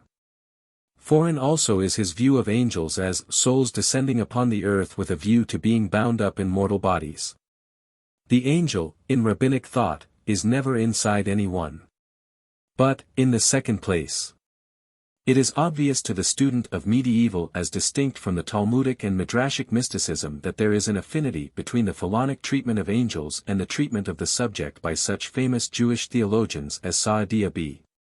Joseph, 892–942, Judah Halevi, 1085–1140, Solomon ibn Gabirol, 1021–1058, Abraham b.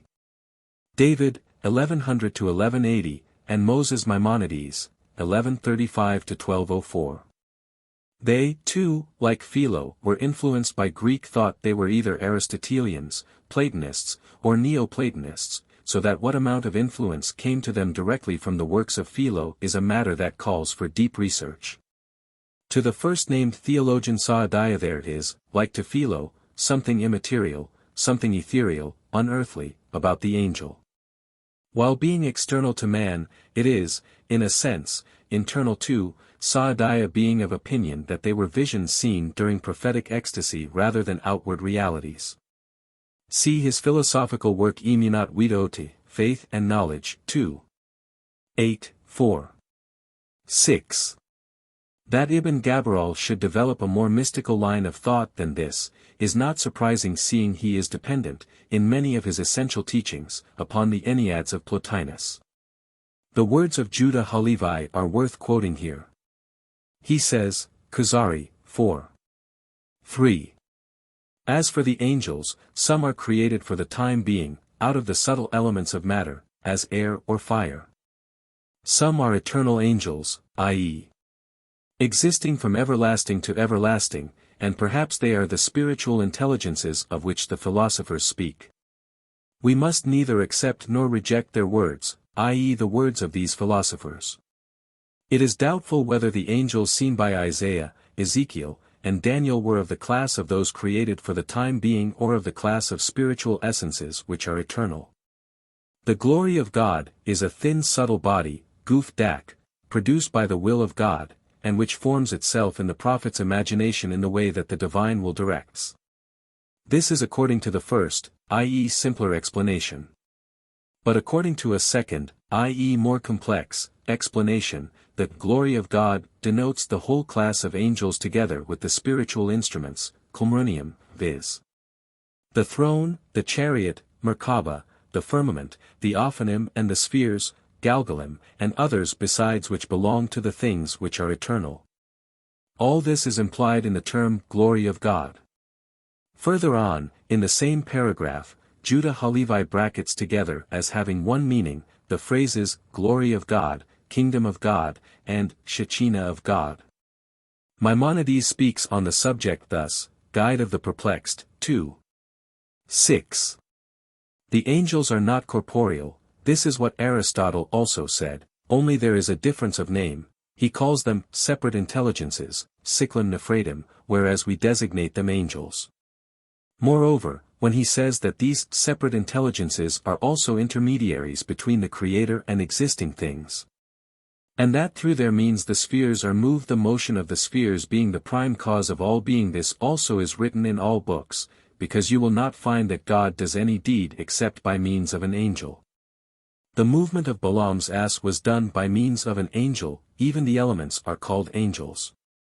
The term angel is applied to a messenger of men, as, e.g., in the phrase, and Jacob sent messengers, Malachim, in Genesis, 32. 3. It is applied to a prophet, as, e.g., in the phrase, and an angel of the Lord went up from Gilgal to Bochim, in Judges, 2.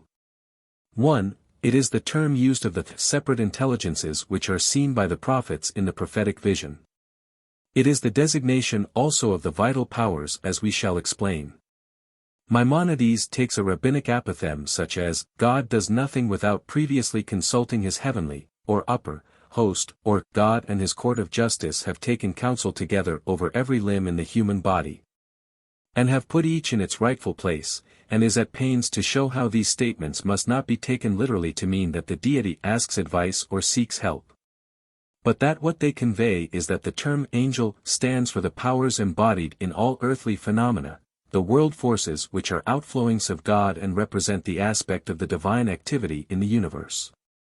Paradoxically enough, Maimonides is rationalist and mystic at one and the same time. While striving to strip the Hebrew scriptures of the supernatural and the miraculous, he exhibits his strong belief in a world impregnated with traces and symptoms of a divine life. But let it not be thought that Philo's logos and logoi and his angelology are nothing but symbols of abstract thinking on the ways in which the deity participates in the affairs of men and of the world. It has been mentioned a little above, that the rabbis often materialized the Shechinah and gave strongly definite personality to their angels. There is one respect in which Philo followed a similar line of exposition. He too gave personality to his logos, personality as understood in Philo's time, and very different from our modern ideas of personality.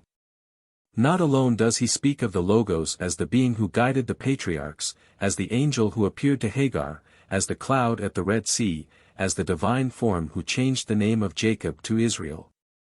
But he also describes him as a suppliant to the immortal God on behalf of the mortal race which is exposed to affliction and misery, and is also the ambassador sent by the ruler of all to the subject race, who is heir to the divine things. 42. He is an attendant on the one supreme being, Ibid 48. He is a paraclete.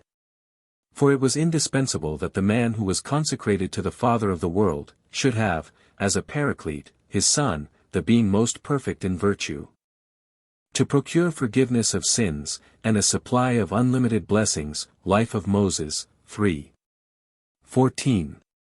The resemblances between these teachings and much of the mysticism of Paul, as well as of the author of the Fourth Gospel, are unmistakable. And whether they show borrowing or are explicable as belonging to the modes of thinking current in that age, is a moot point. But what strongly concerns our presentation of this subject, is the fact that this branch of Philonic theology is mirrored in the early Jewish, as well as in the early Christian, teaching about God. But with this considerable difference that whereas some of the cardinal doctrines of Christianity are embedded in these ideas, their significance for Judaism was, at no epoch, vital. They belonged to the literature, not to the faith, of the Jew. They were ever for the few rather than for the many.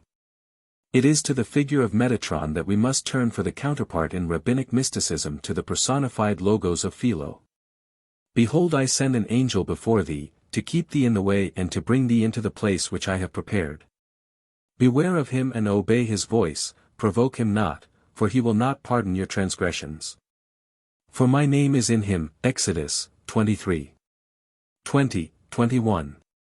This angel in whom God's name exists is, said the rabbis, Metatron.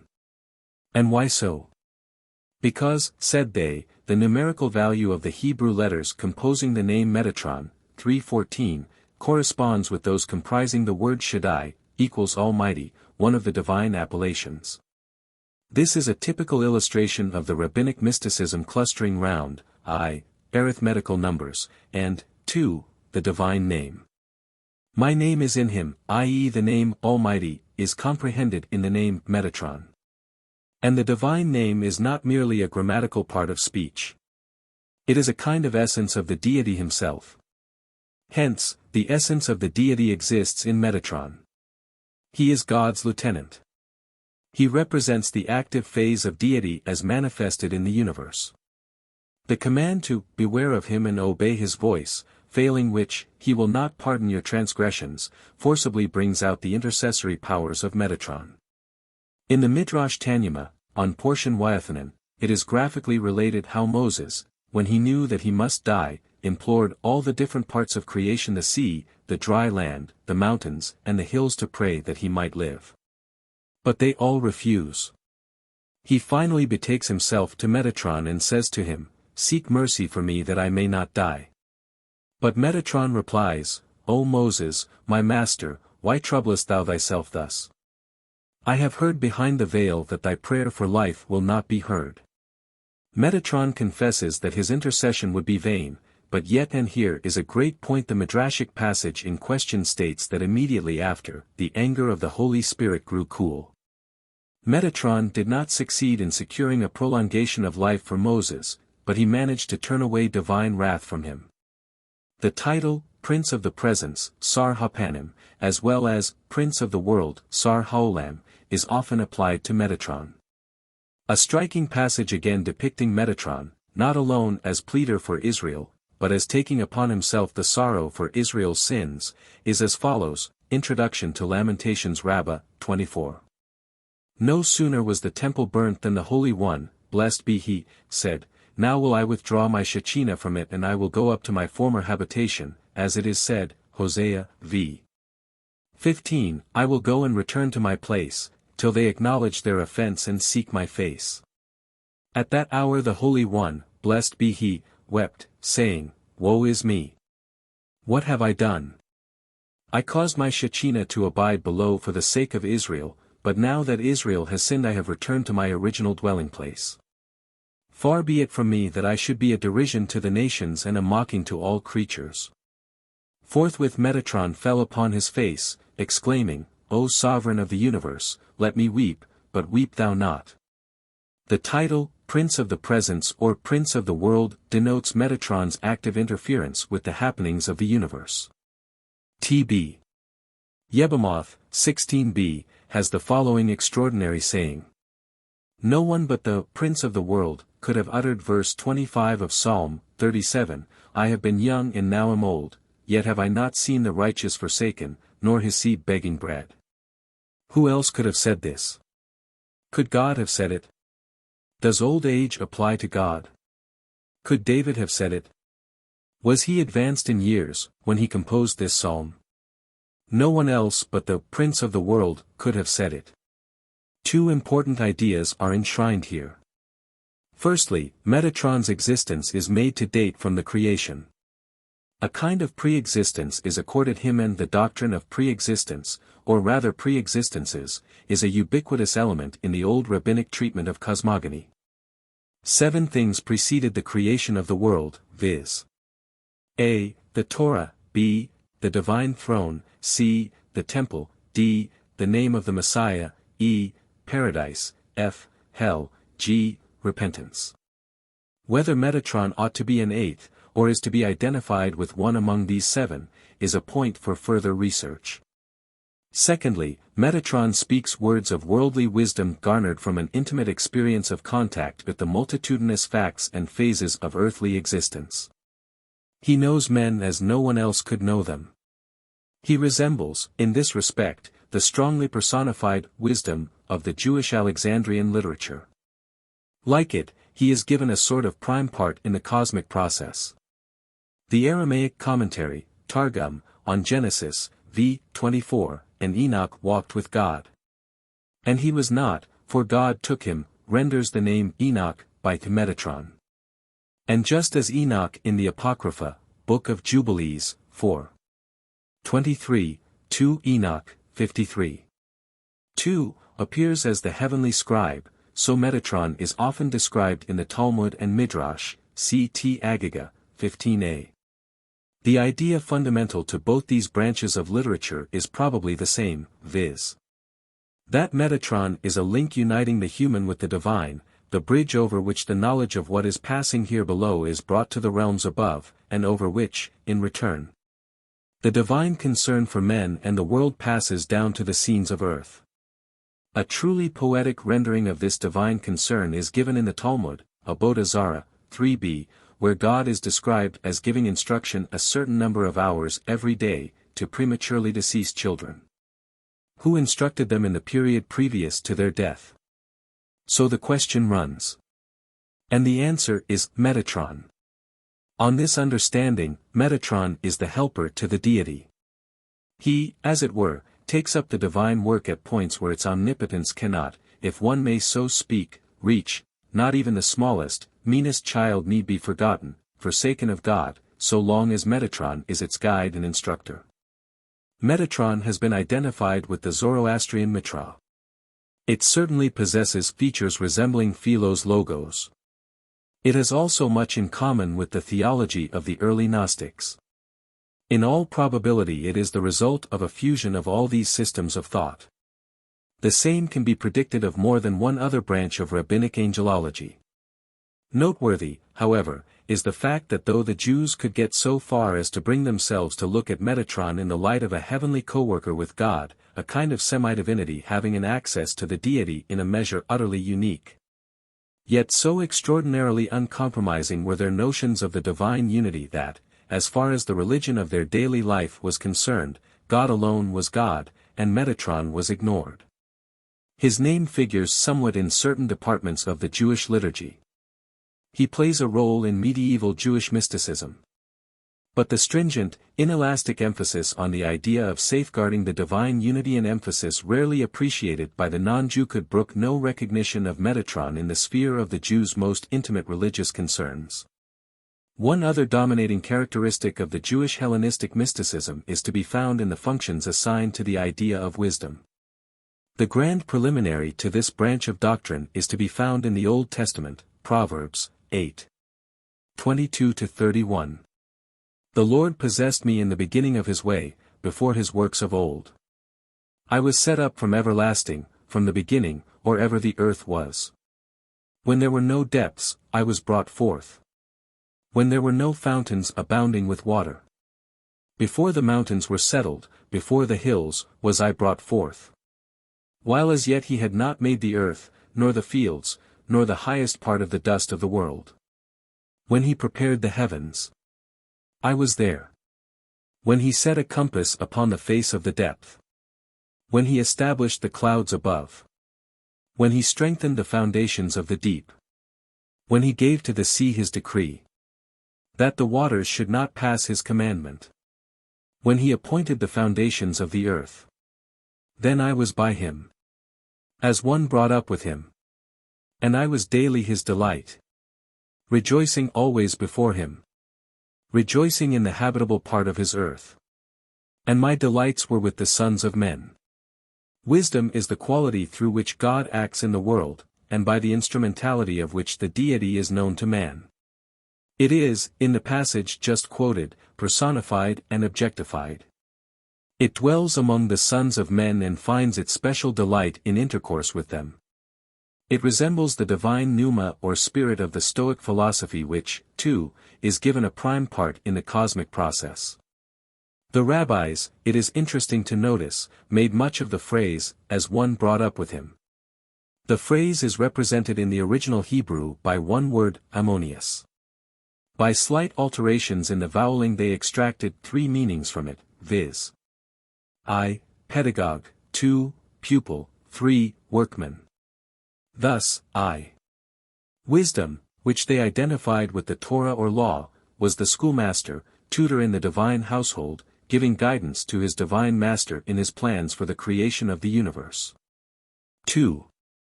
Wisdom was the pupil or child of the divine. According to rabbinic teaching, a pupil stood to his master in the position of child to a father, hidden away by reason of its preciousness in the lap of the father. Until the time when it became a gift to a newly launched universe. 3. Wisdom was God's workman, or servant, in the work and administration of the universe. And yet, in spite of all this obvious and strong personification, wisdom is but a quality belonging to God, one of his attributes by which he makes himself known and felt in the world of men and in the human heart. One of the elements in the divine nature which is most in sympathy with the innate tendency in man to go on striving ever upward and onward. 5.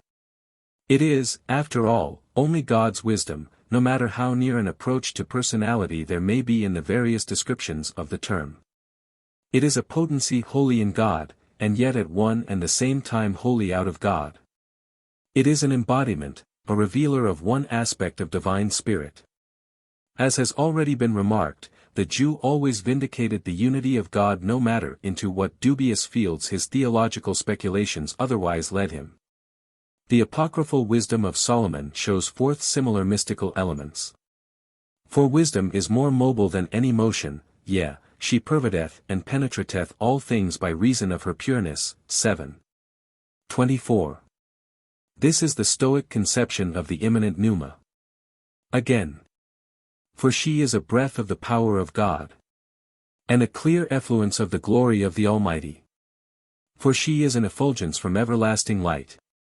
And an unspotted mirror of the working of God. 7, 25, 26. This seems to be rather the language of Platonism. So is the following pronouncement on the soul's pre-existence. For I was a witty child. And had a good spirit. Yea, rather, being good, I came into a body undefiled. 8, 19, 20. Platonic, too, is the notion of earth and matter pressing down the soul. For the corruptible body presseth down the soul. And the earthly tabernacle weigheth down the mind that museth upon many things. 9, 15. Wisdom is man's anchorage in time of trouble. It is the immanent protector and redeemer of mankind. The whole of chapter 10 is given over to this theme. In 18. 14 to 16, wisdom becomes a personality. It is identified with the word which dominates the prologue of the fourth gospel, and which in very similar senses appears in the rabbinic mysticism as dibber, ma'amar, or memra. For while peaceful silence enwrapped all things, and night in her own swiftness was in mid-course, thine all-powerful word leaped from heaven out of the royal throne, a stern warrior into the midst of the doomed land, bearing as a sharp sword thine unfeigned commandment. And standing, it filled all things with death. And while it touched the heaven, it trode upon the earth. The word in this extraordinary pronouncement holds the idea of the divine energy, as distinguished from the divine love, which is operative in all things and which links the transcendent Godhead with his creative spirit, creature with creator.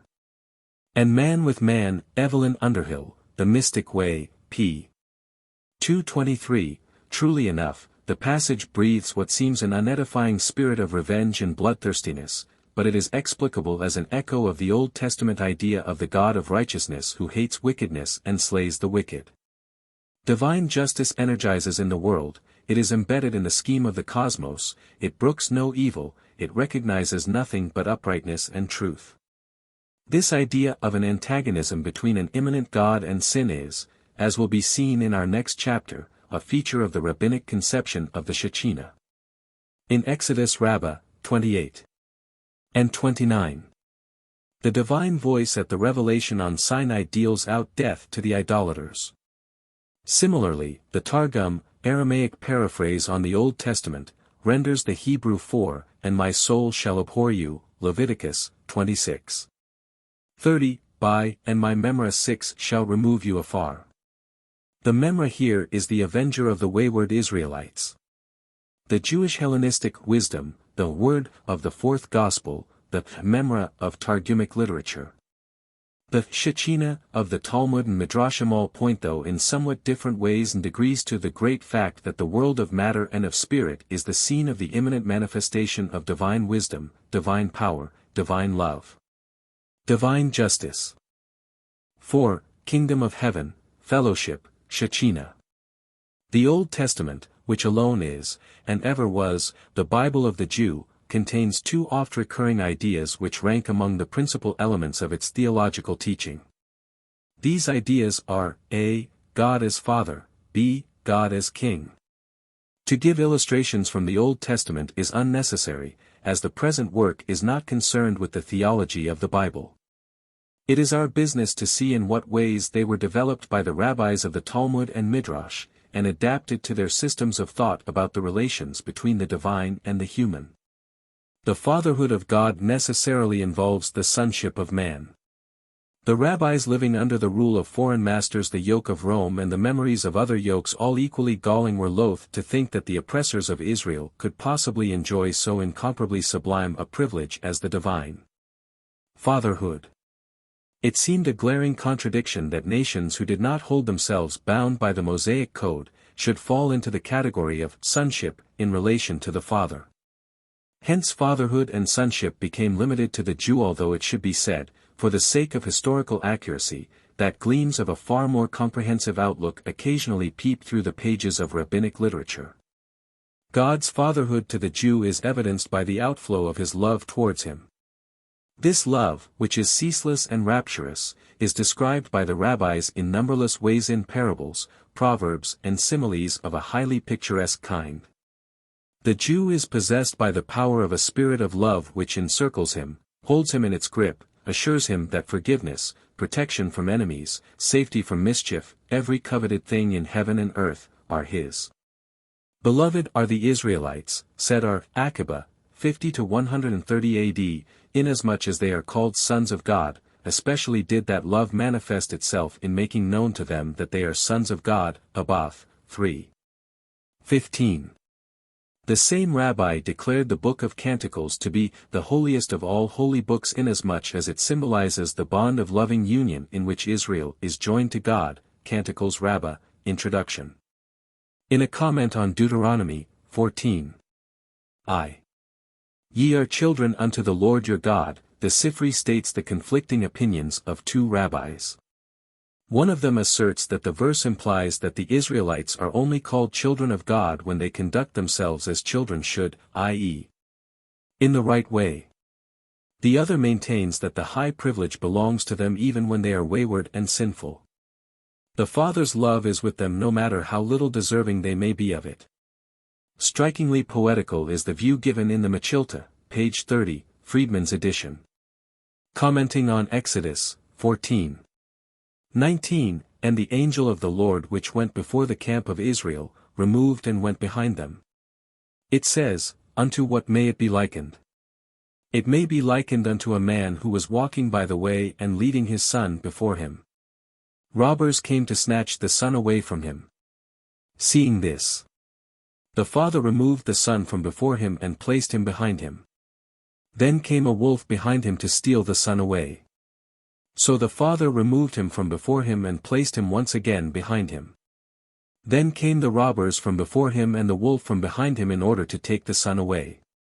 What did the father do? He took the son and placed him upon his arms.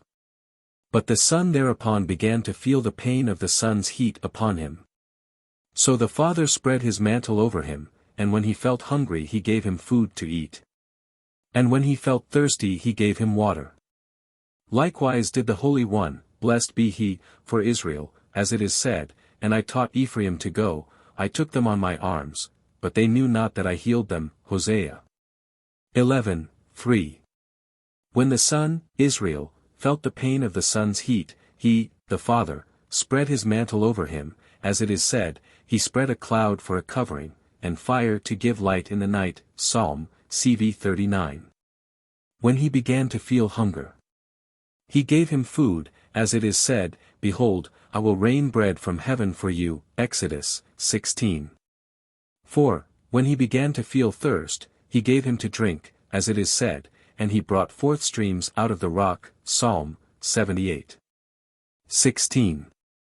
The truth enshrined in this parable, a parable which has its counterparts in all branches of the rabbinic literature, is that the closest and most loving of relationships subsists between Israel and God. The love of the Father forms an environment for Israel. The atmosphere the latter breathes is saturated with that love. His whole life is, as it were, a response to it, infected with it, absorbed in it. It gives him the sense of a companionship with a greater and far more real life than himself. He is everlastingly conscious of an intimate union with a power who can work all things for him, because the governing motive of that power is love. Israel and the Father are one. The rabbis summarized all the far-reaching implications of this deeply mystical thought of fatherhood by the usage of the term Shechinah. But the roots of the teaching about the Shechinah lie in something more than this fatherhood idea. The kingdom idea must be reckoned with the kingdom of heaven, as it is familiarly designated both in the rabbinic literature and in the prayer book of the synagogue. As in the case of the fatherhood, so here, too, we must seek the origin of the kingdom in the compass of the Old Testament. In the latter, the kingship of God is sometimes pictured as an event consummated in the present and sometimes as some far-off divine event in the remote future. Thus Psalm, CXLV 13, says, Thy kingdom is an everlasting kingdom, and thy dominion endureth throughout all generations. This is clearly a present kingship. Zechariah 14:9 says, And the Lord shall be king over the whole earth, on that day shall he be one and his name one. This is obviously a future kingship. The student of apocryphal and apocalyptic literature will find it bearing the same duality of meaning there too. In the rabbinic literature it is further amplified. The favorite expression there is, the taking upon oneself, or the receiving, of the yoke of the kingdom of heaven. An examination of several of the contexts in which the phrase is embedded, proves that it stands for a conglomeration of doctrines, such as that, a. The Jew must abandon idolatry, i.e. servitude to man or the work of man's hands. b. He must desire and work for the universal recognition of the Jewish God. c. He must acknowledge and feel the nearness of God to him, the divine companionship ever enshrouding him and his race, the direct revelation of a living and loving God in all fields of his activity and hope. d.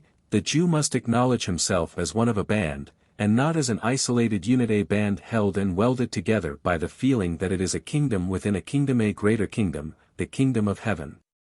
The so-called clannishness of the Jews, their tendency for herding together, a fault for which they are continuously scolded, abused or, at best, derided, is thus seen to be based upon a motive which is by no means as undesirable as it is generally pictured to be. The Jewish flock must be one because the kingdom of the Jews must be one, and the latter kingdom must be one because the kingdom of heaven, in which it is comprised and which thrills it through and informs it, is one. God is king in Jeshurun, say the sages, in allusion to their particular interpretation of Deuteronomy 33. 5. Only when the heads of the people are assembled, and the tribes of Israel are together. In other words, the earthly kingdom is the fons etiorigo of the heavenly. Remove the earthly kingdom and you remove the divine revelation of God in the midst of Israel. The heavenly kingdom is broken up and vanishes. Its raison d'être is completely gone. For the individual Jew there are two avenues along which the kingdom of heaven can be brought in and consolidated. These are, a, as already said, by his harboring an intense sense of the solidarity of his race, b, by prayer. A remarkable passage, in T.B. Barakoth, 10b, runs thus, Whosoever eats and drinks previous to praying, of him it is said, and me hast thou cast behind thy back, 1 Kings, 14. 9. Do not read, thy back, gayvika, but read, thy pride, gayika, i.e. After priding himself, with food and drink, this man thinks to take upon himself the kingdom of heaven. These two conceptions already described, viz. A. The abounding, manifested love involved in fatherhood, combined with, b. The incorporation of a heavenly kingdom within the folds of an Israel welded in strictest fellowship. These two conceptions lie at the root of the mysticism of the Shechinah. Shechinah comes from shachan equals to dwell. The whole edifice of thought about the Shechinah is based upon such passages in the Old Testament as, and let them make me a sanctuary that I may dwell among them, Exodus 25. 8. Defile ye not therefore the land which ye shall inhabit, wherein I dwell, for I the Lord dwell among the children of Israel, Numbers 35. 34. And I will set my tabernacle among you and my soul shall not abhor you. And I will walk among you and will be your God, and ye shall be my people, Leviticus 26. 11, 12. The Israelites were one compact fellowship, an indivisible organism, and not a series of separate units. God's dwelling among them, or placing his tabernacle among them in Old Testament times, was interpreted by the rabbis of the Talmud and Midrashim as implying that there is a permanent presence of the divine spirit in the midst of the people of Israel. And that this divine spirit not only accompanies them without ceasing, but that it also imparts itself, communicates itself, to every member of Israel whenever he orders his life in such a way as to be capable of realizing it. It is a perpetual incoming of the divine life into the human life of the Jew. It is a divine human fellowship which only fails when the human partner, the people of Israel, is in sin. Israel is bathed in a divine environment. As the great mystic theologian among the Jews of the Middle Ages, Moses Nachmanides, born in Spain 1194, died in Palestine about 1270, says, in commenting on Leviticus 26. 11. The divine soul, of which his dwelling among us is a part, will not thrust us forth, when we work and live aright, as a vessel when heated by hot water thrusts forth its impurities. All this is meant by the Shechinah. Writers on mysticism, no matter to what school of religious thought they may happen to belong, familiarize us with the great fact that the mystic, by reason of the high levels of spiritual intensity on which his life is lived, experiences certain physical sensations which enable him to see or to hear something of the mystery of the divine presence.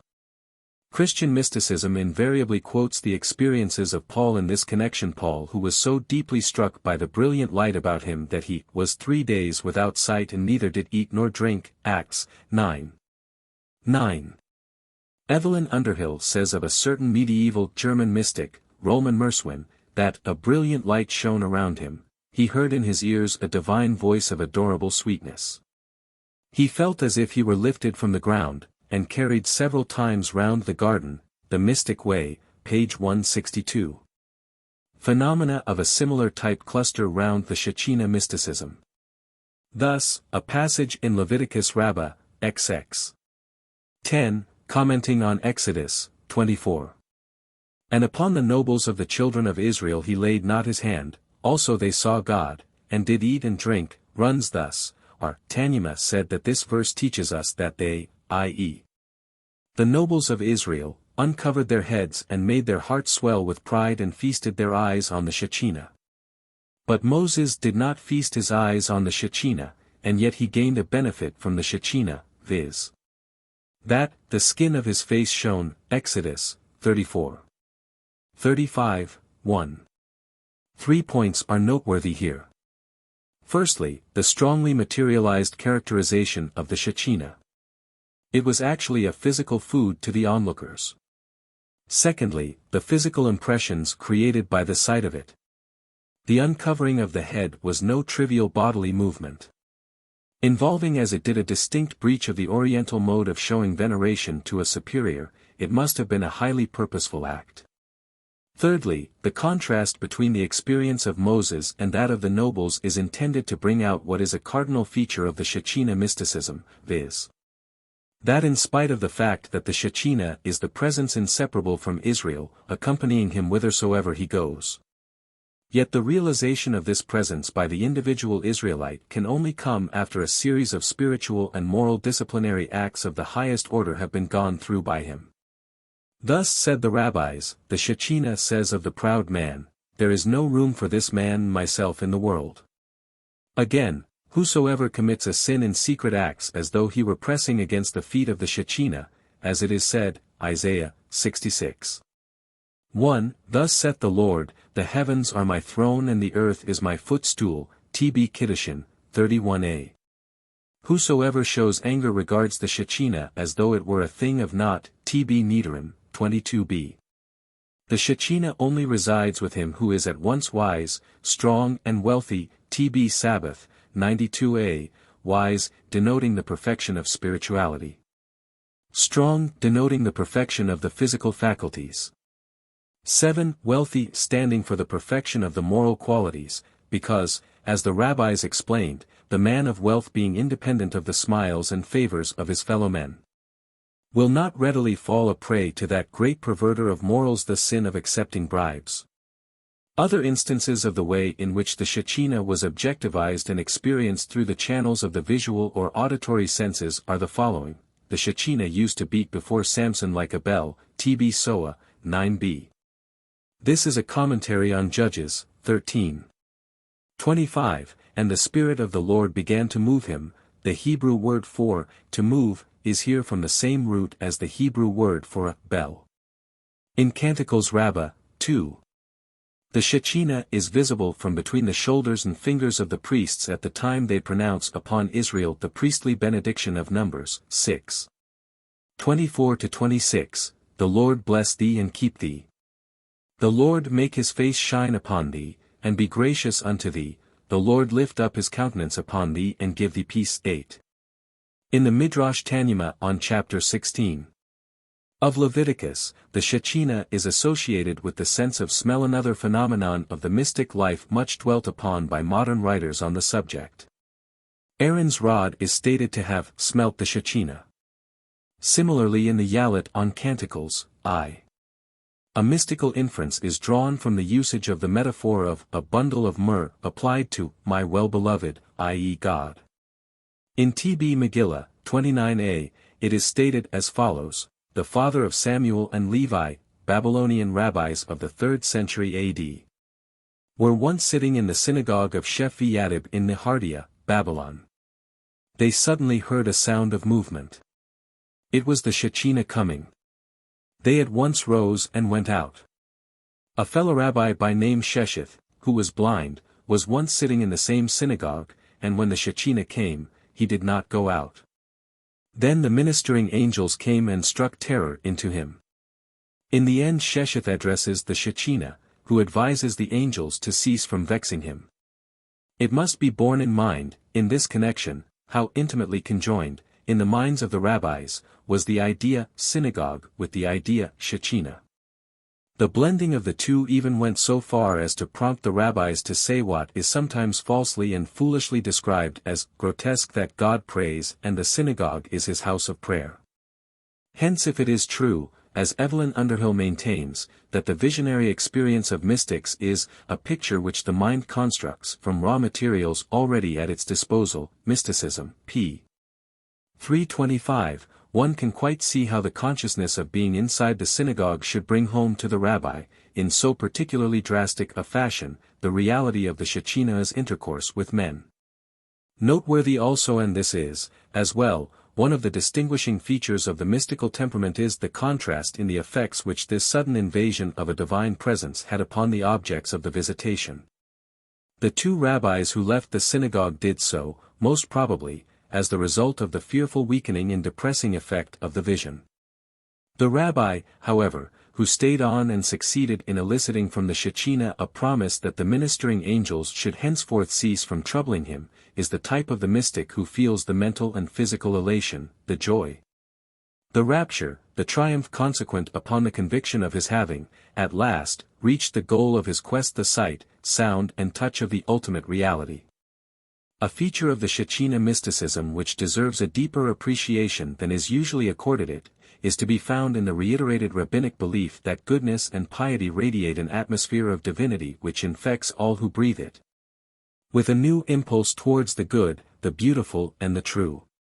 The good man can bring the Shechinah to his fellows. He can invest earth with the quality which belongs to heaven. Sight of, or contact with, a saint, is equivalent to an inflowing of the Shechinah. Thus, a striking passage in Canticles Rabbah, 6. says, the original abode of the Shechinah was among the Tatanim, i.e. the lower ones, i.e. human beings, earth.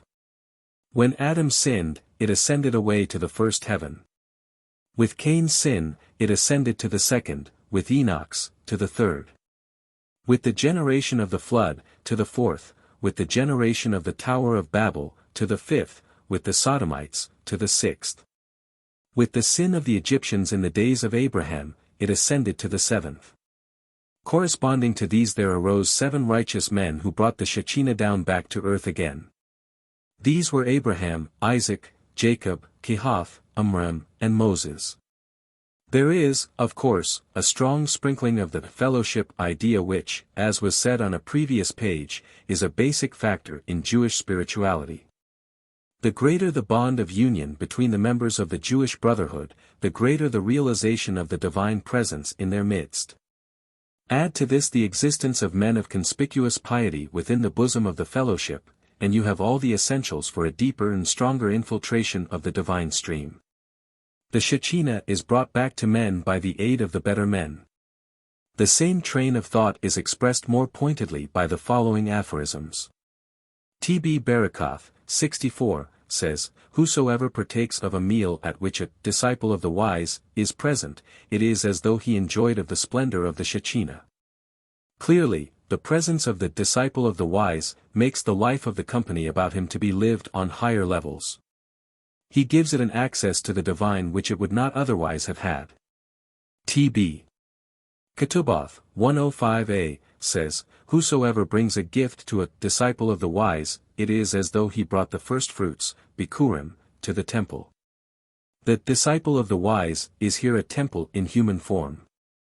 To approach him is to approach a holy of holies. Contact with him is a sanctifying influence. He radiates divinity. T.B. Ketuboth, 111b, says, is it possible for any man to cling to the Shechinah? For is it not said, in Deuteronomy, 4:24, for the Lord thy God is a consuming fire? But the meaning is this, whosoever marries his daughter to a disciple of the wise, or engages in any enterprise with him, or who lets a disciple of the wise enjoy of his worldly possessions, it is counted unto him, by holy writ, as though he clung to the Shechinah. Companionship with the good must be acquired at all costs. It is the dynamic power for opening the door to the spiritual world. The man of virtue is Shechinah possessed, and to touch only the hem of his garment is to become Shechinah possessed too. When Ruth the Moabitess forsakes her ancestral gods in favor of the God of Israel, when Abram, according to the rabbinic interpretation of Genesis 12:5, and the souls that they had gotten in Haran, brings the weary and footsore into his home and initiates them into the belief in the God in whom he himself believes. The rabbis say that the act performed in both cases is the entering of the non-Israelite under the wings of the Shechinah. The narrow, exclusive nationalist view of the deity is very apparent in these and many other similar utterances. The Shechinah is for Israel only. The Shechinah is primarily for Israel. God is near to the Jew, far from the non-Jew. These are seemingly natural and correct deductions from the rabbinic records. If so, Is not the term mysticism as applied to the Shechinah a misnomer, seeing that the primal assumption of mysticism is the truth that every soul, notwithstanding race or religion, can have intimate intercourse with the divine? The answer is this. The title Jew or Israelite is frequently used by the rabbis in a more comprehensive sense than they are usually given credit for. Thus T.B. Edison, 40a, says, "Whosoever denies the truth of idolatry becomes a believer in the whole Torah." T.B. Megillah, 13a, says, "Whosoever denies idolatry is called a Jew." In the Midrash Sifron Leviticus, 16. There is a comment on Psalm, cxxv. "For, do good, O Lord, unto those that be good, and to them that are upright in their heart." The psalmist, says the Sifra, does not say, "Do good to the priests or to the Levites or to the Israelites." But he says, "Do good unto those that be good." More instances could be quoted did space not forbid. From the first of the quotations just given, it follows that Jew is a term of the widest scope. From the second one infers that the Jew fills no higher a place in the divine favor than do the good and worthy of all men and races. "Yea, he loveth the people," says the Deuteronomist, 33. 3. Yes, says Rabbi Samuel B. Meir, the great rabbinic commentator of the 12th century, "God loveth also the nations of the world." Of King Solomon's chariot it is said, Canticles, 3. 10, that "the midst thereof is paved with love." This love in the midst thereof, say the rabbis, is the Shechinah. It is certainly not meant in any sectarian sense. The divine chariot in Jewish mysticism is, broadly, the idealized universe. And all degrees of creation from amoeba to man hold and reveal the traces of the divine love which is ever born anew in our hearts and which guarantees the ultimate goodness of the world. The Book Yetsirah. The date and origin of this extraordinary book, the oldest philosophical work in the Hebrew language, are shrouded in obscurity. There is as yet no critical edition of it, although there are several translations of it, both of the whole and of parts, into Latin, German, and French. And the numerous commentaries written on it in Arabic and Hebrew, and the subsequent translations of these into Latin, German, etc. show, not only the high position which it held in the estimation of Jewish thinkers from the 10th century onward, but also the great influence which it wielded on the general development of Jewish mystical speculation. The difficulties of fixing its date and origin are illustrated by the fact that whereas the voice of medieval Jewish scholarship assigned its authorship to the patriarch Abraham, on the grounds of some supposed internal evidence, individual writers here and there credited the book to Rabbi Akiba, 50 to 130 A.D. Akiba having been an adept in the mystic lore of numbers, and the Book Yetsirah is pervaded with the mystical significances of numbers. Others, again, without touching the question of authorship, give it an origin in the late Talmudic epoch about the 6th century AD. This theory is the likeliest of all, because the 6th century marks the beginning of what is known in Jewish history as the Gaonic epoch, when several rabbinic mystical works, second in importance only to the Book Yetsirah, were composed. The latest theory is that of Reitzenstein, Poimandres, pp. 14, 56, 261, 291, who, arguing from the resemblances between the doctrines of letters and numbers in this book and the miraculous cosmic powers wielded by numbers and letters in the thaumaturgical books current among the Gnostics of the 2nd century B.C., concludes that it is a Hebrew production of the 2nd century B.C. The fatal objection to Reitzenstein's theory, however, seems to lie in the fact that his argument holds good of only one aspect of the work, viz. the philological part.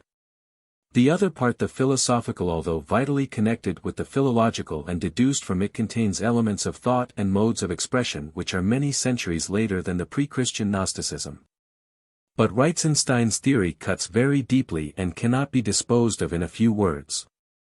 The clue to the particular nature of the Book Yetsirah lies in its two constituent elements which we have a moment ago contrasted. It is a mystical philosophy drawn from the sounds, shapes, relative positions, and numerical values of the letters of the Hebrew alphabet. The nucleus of much of this teaching is to be found in the Talmud, but the rabbis were certainly not the originators of it. Just as Philo excelled in the art of clothing Grecian philosophy in a Hebraic dress, so did the rabbis show a considerable capacity for naturalizing many an alien product. In the case of the mysticism under consideration, they drew from older available sources Egyptian, Babylonian, Mandean, and adapted the idea to the framework of their own essential lore. Thus in T.B. Barakoth, 55a, there occurs the remark, Bezaleel, the architect of the tabernacle in the desert, knew how to join together, Lut-Yesaref, the letters by means of which the heavens and earth were created. This is because he was filled with the Spirit of God, with wisdom and understanding, Exodus 31. 3, and this wisdom is the same as that of Proverbs 3. 19, the Lord by wisdom founded the earth. This belief in the magic power of the letters of the alphabet can be traced to Zoroastrianism and ultimately to Chaldea, as Lenormant has shown in his Chaldean Magic. It was by means of the combination of letters comprising the holy name of God that the disciples of Judah the Prince, c. 135 to 220 AD, who were keen on cosmogony, used to create a 3-year-old calf on the eve of every Sabbath and used to eat it on the Sabbath. So says a passage in T.B. Sanhedrin, 65b. There is a strong flavor of old Semitic witchcraft here. It is an exotic notion introduced for the purpose of intensifying an essentially Jewish belief, the belief in the wonder-working powers bestowed by the Sabbath on those who scrupulously uphold it. The practice of magic and witchcraft was sternly reprobated by the Old Testament, and the rabbis were equally severe in its condemnation. One quotation from the book will suffice to give us a glimpse into the supernatural importance of the forms, sounds, and relative positions of the letters in the Hebrew alphabet. It says, 22 letters, he drew them, hewed them, combined them, weighed them, interchanged them, and through them produced the whole creation and everything that is destined to come into being. 2. Each of the actions here mentioned, viz. drawing, hewing, combining, weighing, interchanging, is described with a fullness which is as bizarre as it is bewildering. And although the interest is mainly a philological one, it is an indispensable part of the book's philosophy. As it would be impossible to give the reader any tangible notion of these involved stretches of philological reasoning, without introducing a considerable amount of Hebrew words and Hebrew grammatical terminology. The subject can only be dealt with fragmentarily. The letters of the Hebrew alphabet are pressed into the service of a doctrine which is an element of ancient Semitic theosophy, and which passed thence into Greek philosophy. It is the doctrine of the 3 primordial substances: water, fire, and air. These 3 substances underlie all creation, and are the fountainhead of all existence. The 3 Hebrew letters playing the principal part in connection with these 3 primal substances are Aleph, Mem, and Shin. Why just these letters? For 2 reasons. Firstly, these 3 letters represent 3 cardinal divisions into which the 22 letters of the Hebrew alphabet naturally fall. The divisions are, a. Mutes unaccompanied by any sound in producing them, as can be seen by anyone who tries the pronunciation of the sound of mem. It is merely a compression of the lips. B. Sibilants, best represented by Shin. C. Aspirates, the class to which Aleph belongs, this class being, in the naive imagination of these theosophists, intermediate to the mutes and the sibilants and, as it were, holding the balance between them. Hence these 3 letters are called mothers, M equals mother, because all the other letters are, as it were, born from them. The medieval Kabbalah, as will be mentioned later on, likewise speaks of father and mother in somewhat similar connections. Secondly, these 3 representative parent letters, the mute, the sibilant, the aspirate, symbolize the 3 basic elements of all existing things, the 3 primordial substances. Thus water, the first letter of which word in Hebrew is mem, is symbolized by the mute mem. Why? Because the chief product of water is fish, and fish are the representatives of the mute creation. Fire, in Hebrew esh, most prominent in pronunciation is sh, is symbolized by the sibilant shin. Why? Because the characteristic of fire is its hissing sound, and the equivalent in Hebrew for sibilant, is a word which means hissing.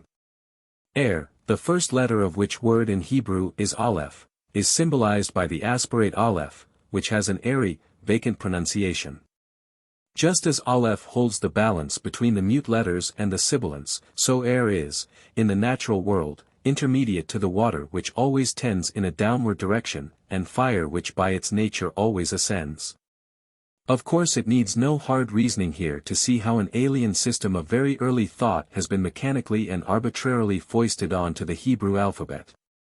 But, as was before mentioned, all the 22 letters of the Hebrew alphabet play a dominant role in the book's philosophy. Thus we read, 2. By means of the 22 letters, by giving them a form and a shape, by mixing them and combining them in different ways, God made the soul of all that which has been created and of all that which will be. It is upon these same letters that the Holy One, blessed be He, has founded His high and holy name.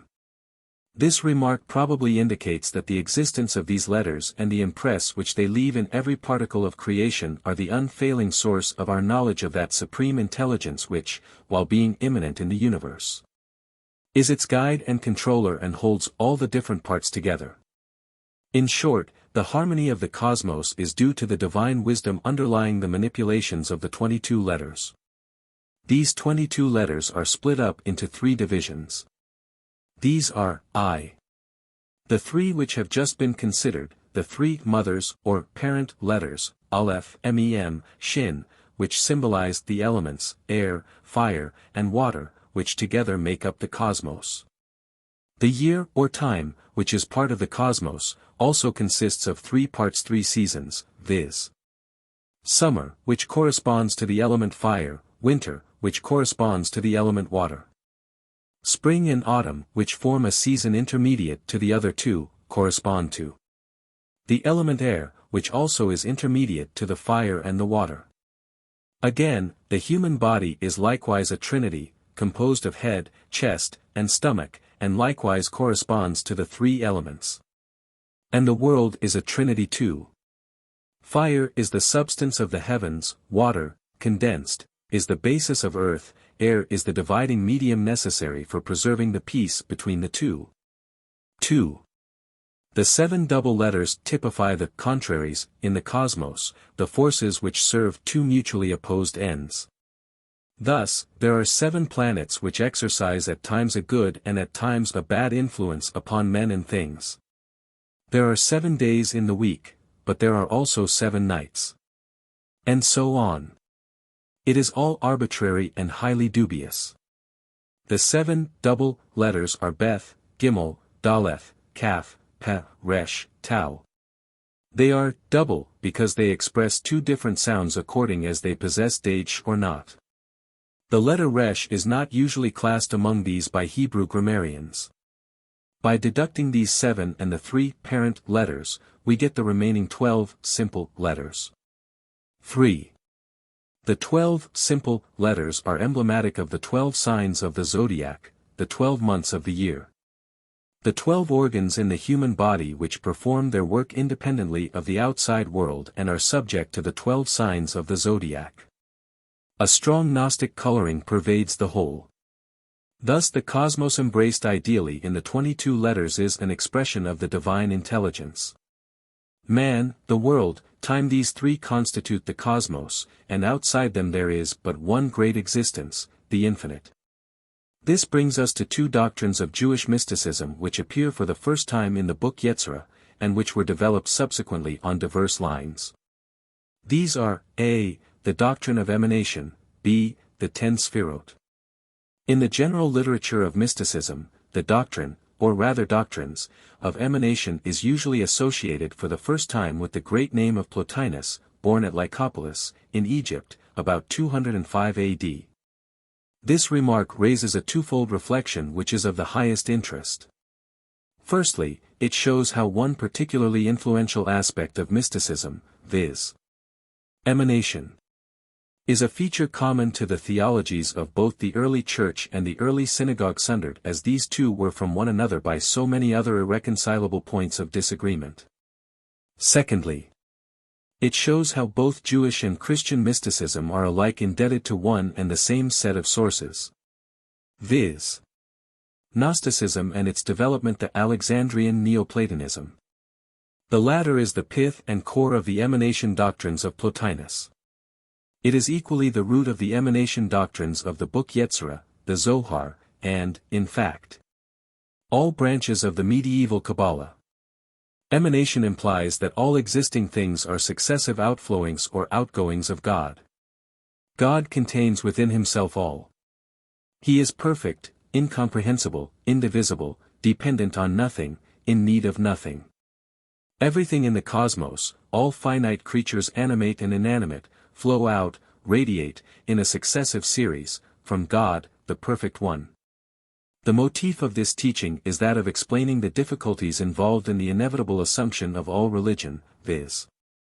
that there is a bond of relationship between God and his creation.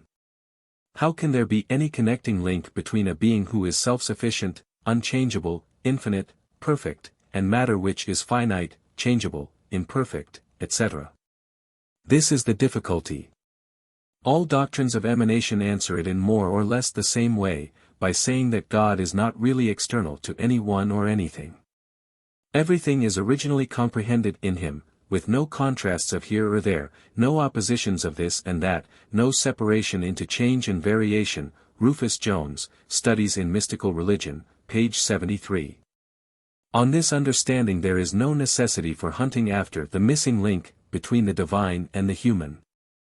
The multiplicity that one beholds in the cosmos, the whole panorama of thought, action, goodness, badness, the soul, the mind, all things that go to make up the pageant of man's life in the universe, are emanations, radiations from the one unity. Manifestations of the God from whom all things flow and to whom they must all finally return because they are ultimately one with the One, just as the flame is one with the candle from which it issues. In the Book Yetsirah, the teaching about emanation is intertwined with the doctrine of the Ten Sefirot. The object of this intertwining is that of giving a more decidedly Jewish coloring to the Neo-Platonic conceptions of emanations. The Jewish mystics, however far they may have wandered into other fields for their views about God, always felt that the Hebrew Bible and God as preached by the Hebrew Bible must be the core of their message. There, thought they, lies the final truth. Final truth, taught they, is but a commentary on the Hebrew Bible. Where did the idea of the Sefirot originate? In all probability it originated with the rabbis of the Talmud in the first 3 centuries of the Christian era. Thus, a passage in T.B. Agaga, 12a, speaks of the 10 agencies through which God created the world, viz. wisdom, insight, cognition, strength, power, inexorableness, justice, right, love, mercy. There are, as will be shown more fully in a later chapter, some obvious resemblances between these 10 creative potentialities of the Talmud and the 10 Sefirot of our book and of the medieval Kabbalah, though the resemblances between those of the Talmud and of the Kabbalah are considerably stronger than the resemblances between those of the Talmud and our Book Yetsirah. To these facts must be added also the personification of wisdom as well as of Torah by the early rabbis, and their doctrine about the creation of the world by 2 attributes, viz. the attribute of mercy and the attribute of justice. Let us turn to the description of the 10 Sefirot as given by the Book Yetsirah, I. 9. There are 10 Sefirot, 10, not 9, 10, not 11. Act in order to understand them in thy wisdom and thy intelligence, so that thy investigations exercise themselves continually upon them, also thy speculations, thy knowledge, thy thought, thy imagination, make things to rest upon their principle and re-establish the Creator upon his foundation. Again, I. 8. The 10 Sefirot are like the fingers of the hand, 10 in number, 5 corresponding to 5. But in the middle of them is the knot of the unity. There is a tantalizing vagueness about these descriptions, and, as modern scholars always hasten to point out, the Sefirot of the Book Yetsirah differ from those of the Zohar and the medieval Kabbalah generally in one cardinal respect, viz.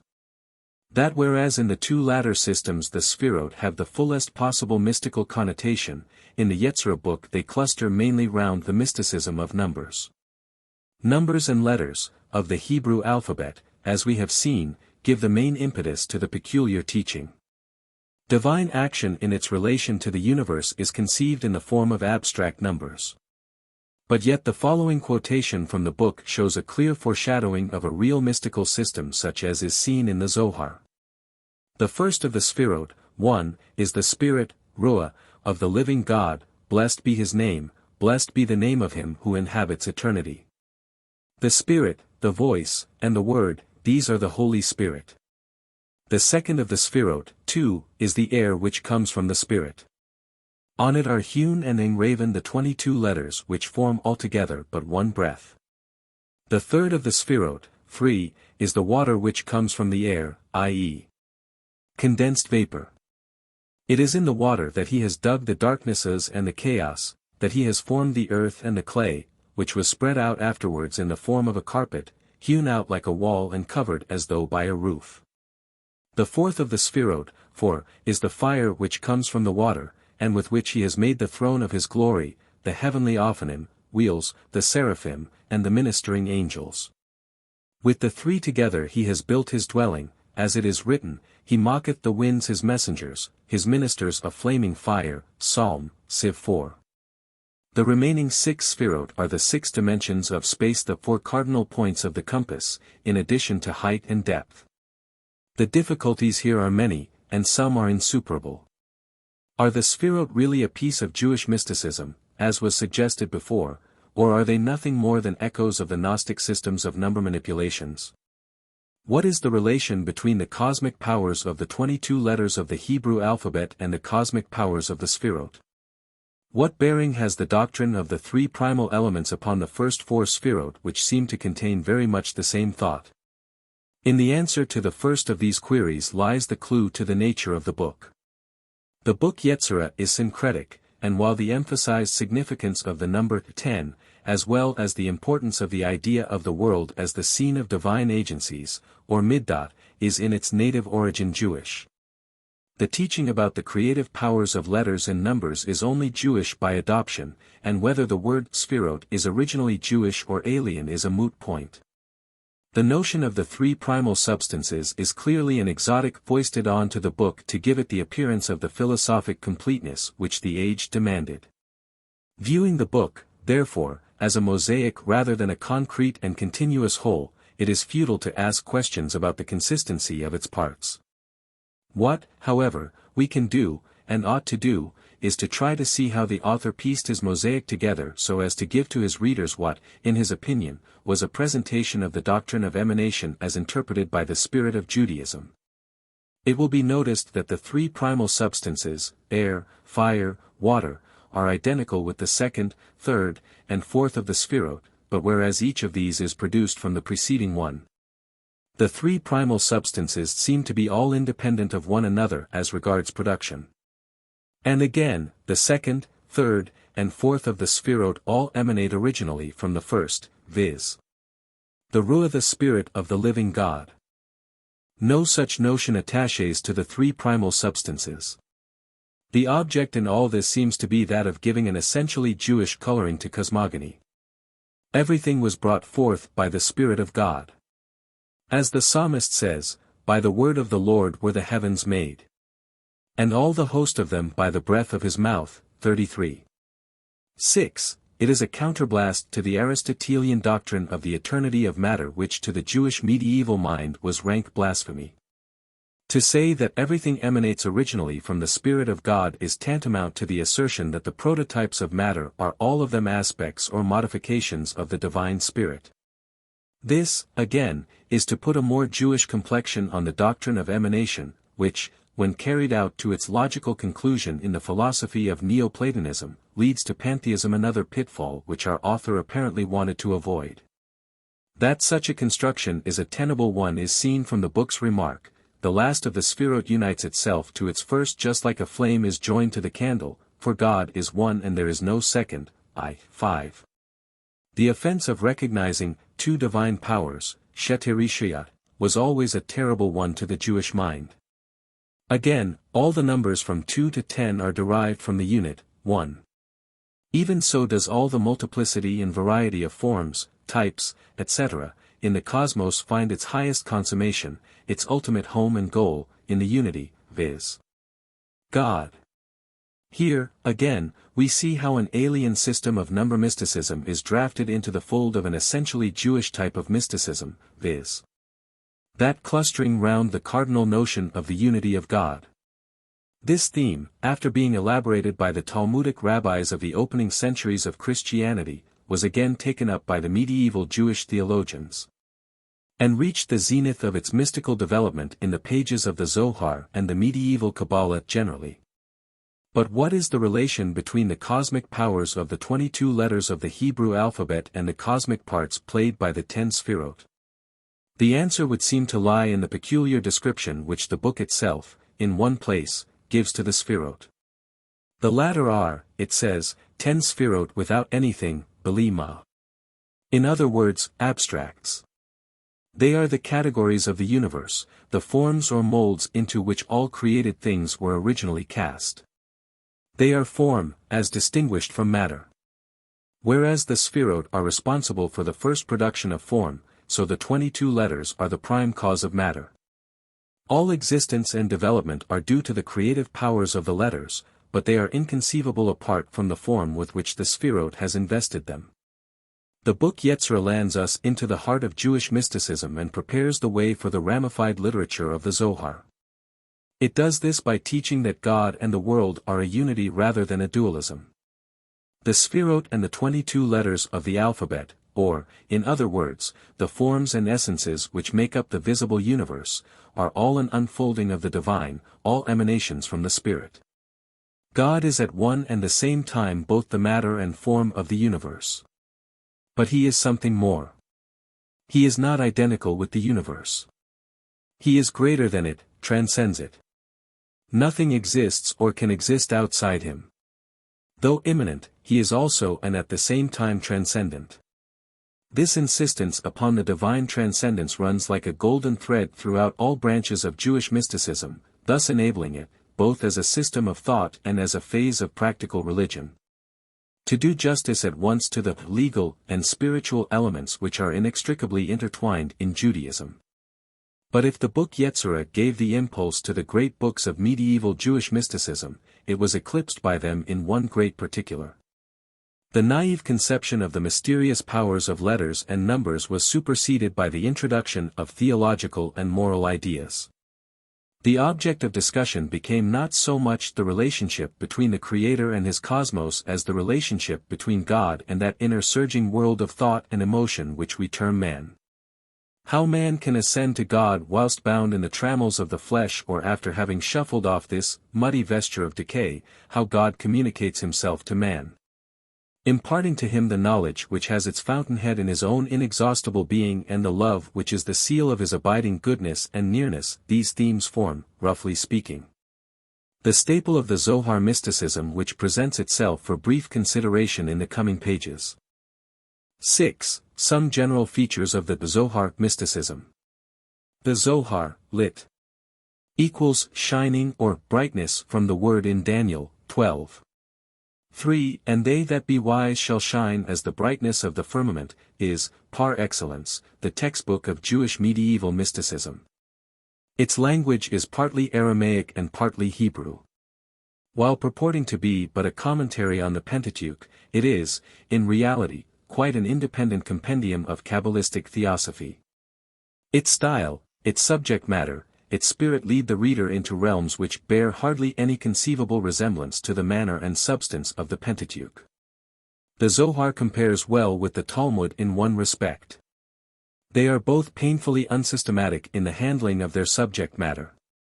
Both present us with a bizarre medley of ideas and facts, an ill-assorted conglomeration of history and fable, truth and fiction. Serious comment which has a value for all time and observations which the march of time asks us to dismiss as outworn and valueless. Both works, too, cover a long stretch of time. The Zohar is a pseudepigraphic work. It is impossible, in the present book, to give the reader even the faintest outlines of the literature written by Jews of many countries and many centuries, on the vexed question of the authorship of the Zohar. It pretends to be the record of a direct divine revelation to Rabbi Simeon ben Yoai, born in Galilee 2nd century AD. And it is mainly written in the form of a series of utterances from the mouth of Simeon to his disciples, who believed him to be conveying to them the truths which he had received firsthand from heaven. Criticism has long ago demonstrated the utter untenability of this view. The Zohar made its first appearance in Spain in the 13th century. And its contents show incontestably that not alone must the work, as a whole, be considerably later than the 2nd century, although many an idea and doctrine certainly does go as far back as that, and further too, but that it could not possibly be the production of a single author or a single period of history. It is, like the Yetsirah book, a syncretism. Many civilizations, many faiths, and many philosophies went to the making of it. All these were, in some instances, taken in their original state and incorporated in the work, while, in other instances, they found room in it only after they had passed through the crucible of the Jewish mind and had thus become Judaized in the process. But that a goodly proportion of it is the development of many a doctrine embodied in the Talmud and Midrashim, there cannot be the least doubt. To ask whether this or that doctrine of Talmudic literature is indigenous to the Talmud or has its source elsewhere, is, of course, quite another matter. But that it reached the Zohar from the Talmud and Midrashim and their progeny, directly, is certain. Where the foreign elements are drawn from is a fruitful subject of speculation amongst scholars. There is general admission, however, that Neo-Platonism and Gnosticism are responsible for much. And to this must be added a newer theory, which finds echoes of Persian Sufism in the Zohar. The Sufi mystics were very numerous in Persia from the 8th century onwards, and it is maintained that the Jews of Persia, influenced by Sufism, transmitted to the Jews of Spain, who were very numerous, very influential, and very distinguished in learning from the 10th to the 15th century, many mystical interpretations of esoteric tenets which in various shapes found an entrance into the Zohar. Be this as it may, we must be on our guard against following the mistaken opinion of a certain set of Jewish theologians who would have us regard the whole of the medieval Kabbalah, of which the Zohar is a conspicuous and representative part, as a sudden and strange importation from without. It is really a continuation of the old stream of Talmudic and Midrashic thought with the admixture of extraneous elements picked up, as was inevitable, by the stream's course through many lands, elements the commingling of which must have, in many ways, transformed the original color and nature of the stream. The Zohar, as was said above, purports to be but a commentary on the Pentateuch. It is self-explanatory on this point. The following is a direct quotation. Woe unto the man, says Simeon ben Yoai, who sees in the Torah naught but simple narratives and ordinary words. For if, in truth, it contained only that, we should have been able, even today, also to compose a Torah which would be, in very much another way, worthy of regard. In order to find only simple statements we should only have to betake ourselves to the ordinary legislators, among whom we could find valuable words in even greater quantity. It would suffice us to imitate them and to make a law after their words and example. But it is not thus. Every word of the Torah contains an elevated sense and a sublime mystery. Here is a direct intimation of the Zohar's emphasis upon the existence of higher truths in the Bible. It continues. The narratives, or words, of the law are the garment of the law. Woe unto him who takes this garment for the law itself. It is in this sense that David spake, saying, Open thou mine eyes, that I may behold wondrous things out of thy law. Psalm 6:18. David wished to speak of that which is hidden beneath the garment of the law. There are fools who, seeing a man covered with a beautiful garment, look no further than that, and yet that which gives a worth to the garment is his body, and what is even more precious than that, his soul. The law, too, has its body. There are precepts which one might call the body of the law. The ordinary narratives which are intermingled are the garments with which the body is covered. Simpletons have regard only to the garments or narratives of the law. The better instructed pay no regard to the garment, but to the body which it encloses. Finally, the wise, the servants of the Supreme King, they who inhabit the heights of Sinai, are concerned only with the soul which is the foundation of all else, which is the real law. And in the time to come they will be prepared to gaze at the soul of that soul, which breathes through the law. The mystical sense of the law, then, is its highest and truest sense. What edifice of thought does the Zohar erect on this foundation? It posits the cardinal principle that there is an esoteric as well as an exoteric reality in the phenomena of the world. The world is a series of emanations from the divine. To quote the original, "He is the beginning as well as the end of all stages, Dargan, upon him are stamped, Etrishim, all the stages." But he can only be called one, in order to show that although he possesses many forms, he is nothing other than 1 inch, folios 21. Or, to give a fuller and more striking version of the same thought, before the Holy One, blessed be he, created this world, he went on creating worlds and destroying them. Whatsoever exists in this world, everything that has been in existence throughout all generations, was in existence in his presence, came, in all their manifold forms. 3. Folios 61. In other words, the universe is the outward expression of the inner divine thought. Everything germinated from the eternal archetypal divine idea. Or as it is put in another way, he made this world of below to correspond with the world of above. Everything which is above has its pattern here below and all constitutes a unity. 2. Folios 20. What the Zohar thus aims at teaching us is, that man, having the privilege to behold everywhere the divine image, the world being an embodiment of God, can, if he will, make his way to the invisible author of all, can have union with the unseen. Whatsoever belongs to the domain, literally, side, sitra, of the spirit, thrusts itself forward and is visible. 2. Folios 20. The universe is divine spirit materialized, and it is given to man to have contact with it. The rabbis of the Talmud and Midrashim had an idea of a sort of image of God which is immanent in the universe. Thus, a passage in the Tanuma, on Genesis 23, says, "If a mortal king engraves his image upon a tablet, the tablet is greater than the image. But God is great, and yet his image is greater than the whole world." But it is only fair to add, and it bears out the remark already made about the curious mixture of ingredients which make up the Zohar, that in conjunction with this high note of thought there is another note which strikes the modern reader as being of a pitifully inferior nature. The juxtaposition is deplorable. We are presented with an almost unintelligible mass of medieval astrology. Thus, in the firmament above which covers all things, signs are engraven in which are fixed hidden things and secrets. These marks are those of the constellations and the planets. 2. Folios 74. Here is a tiny quotation representative of a huge quantity of the Zohar's material. "He who has to set out on a journey in the morning must rise at the break of day and must look towards the east. He will behold letters moving in the heavens, one ascending and another descending. These brilliant forms are those of the letters with which God created the heaven and the earth. They form his mysterious and holy name, Ibid. 76. This looks very much like a mixture of Pythagorean theories of letters with medieval astrological notions.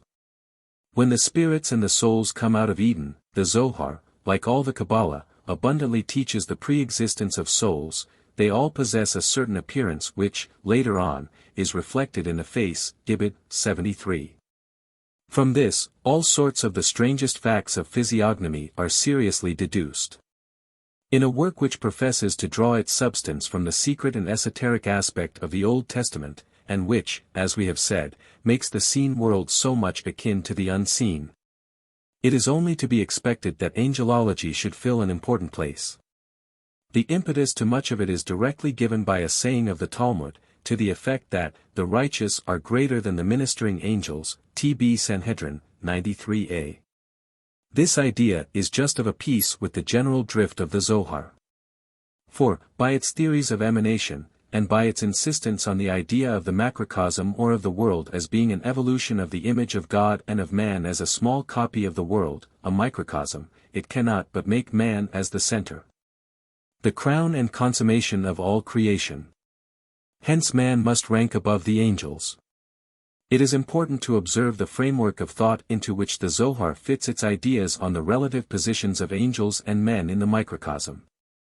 The world as a manifestation of the divine, as the materialized expression of God's immanent activity, is really made up of four component parts, or worlds, as the Kabbalah always styles them. These are, a. the world of Azalot or emanation. b. the world of Bariah, i.e. creative ideas, c. the world of Yetsirah or creative formations, d. the world of Ossia or creative matter. The first term, Azalot, is based on the Hebrew verb azal in Numbers 11:17, and I will take of the Spirit which is upon thee and will put it upon them. The second, third, and fourth terms are derived from the three Hebrew verbs in Isaiah 43:7, I have created, I have formed, I have made. The world of Azalot constitutes the domain of the Ten Sefirot which will be considered in our next chapter. The world of Bariah holds the divine throne which emanates from the light of the Sefirot, also the souls of the pious.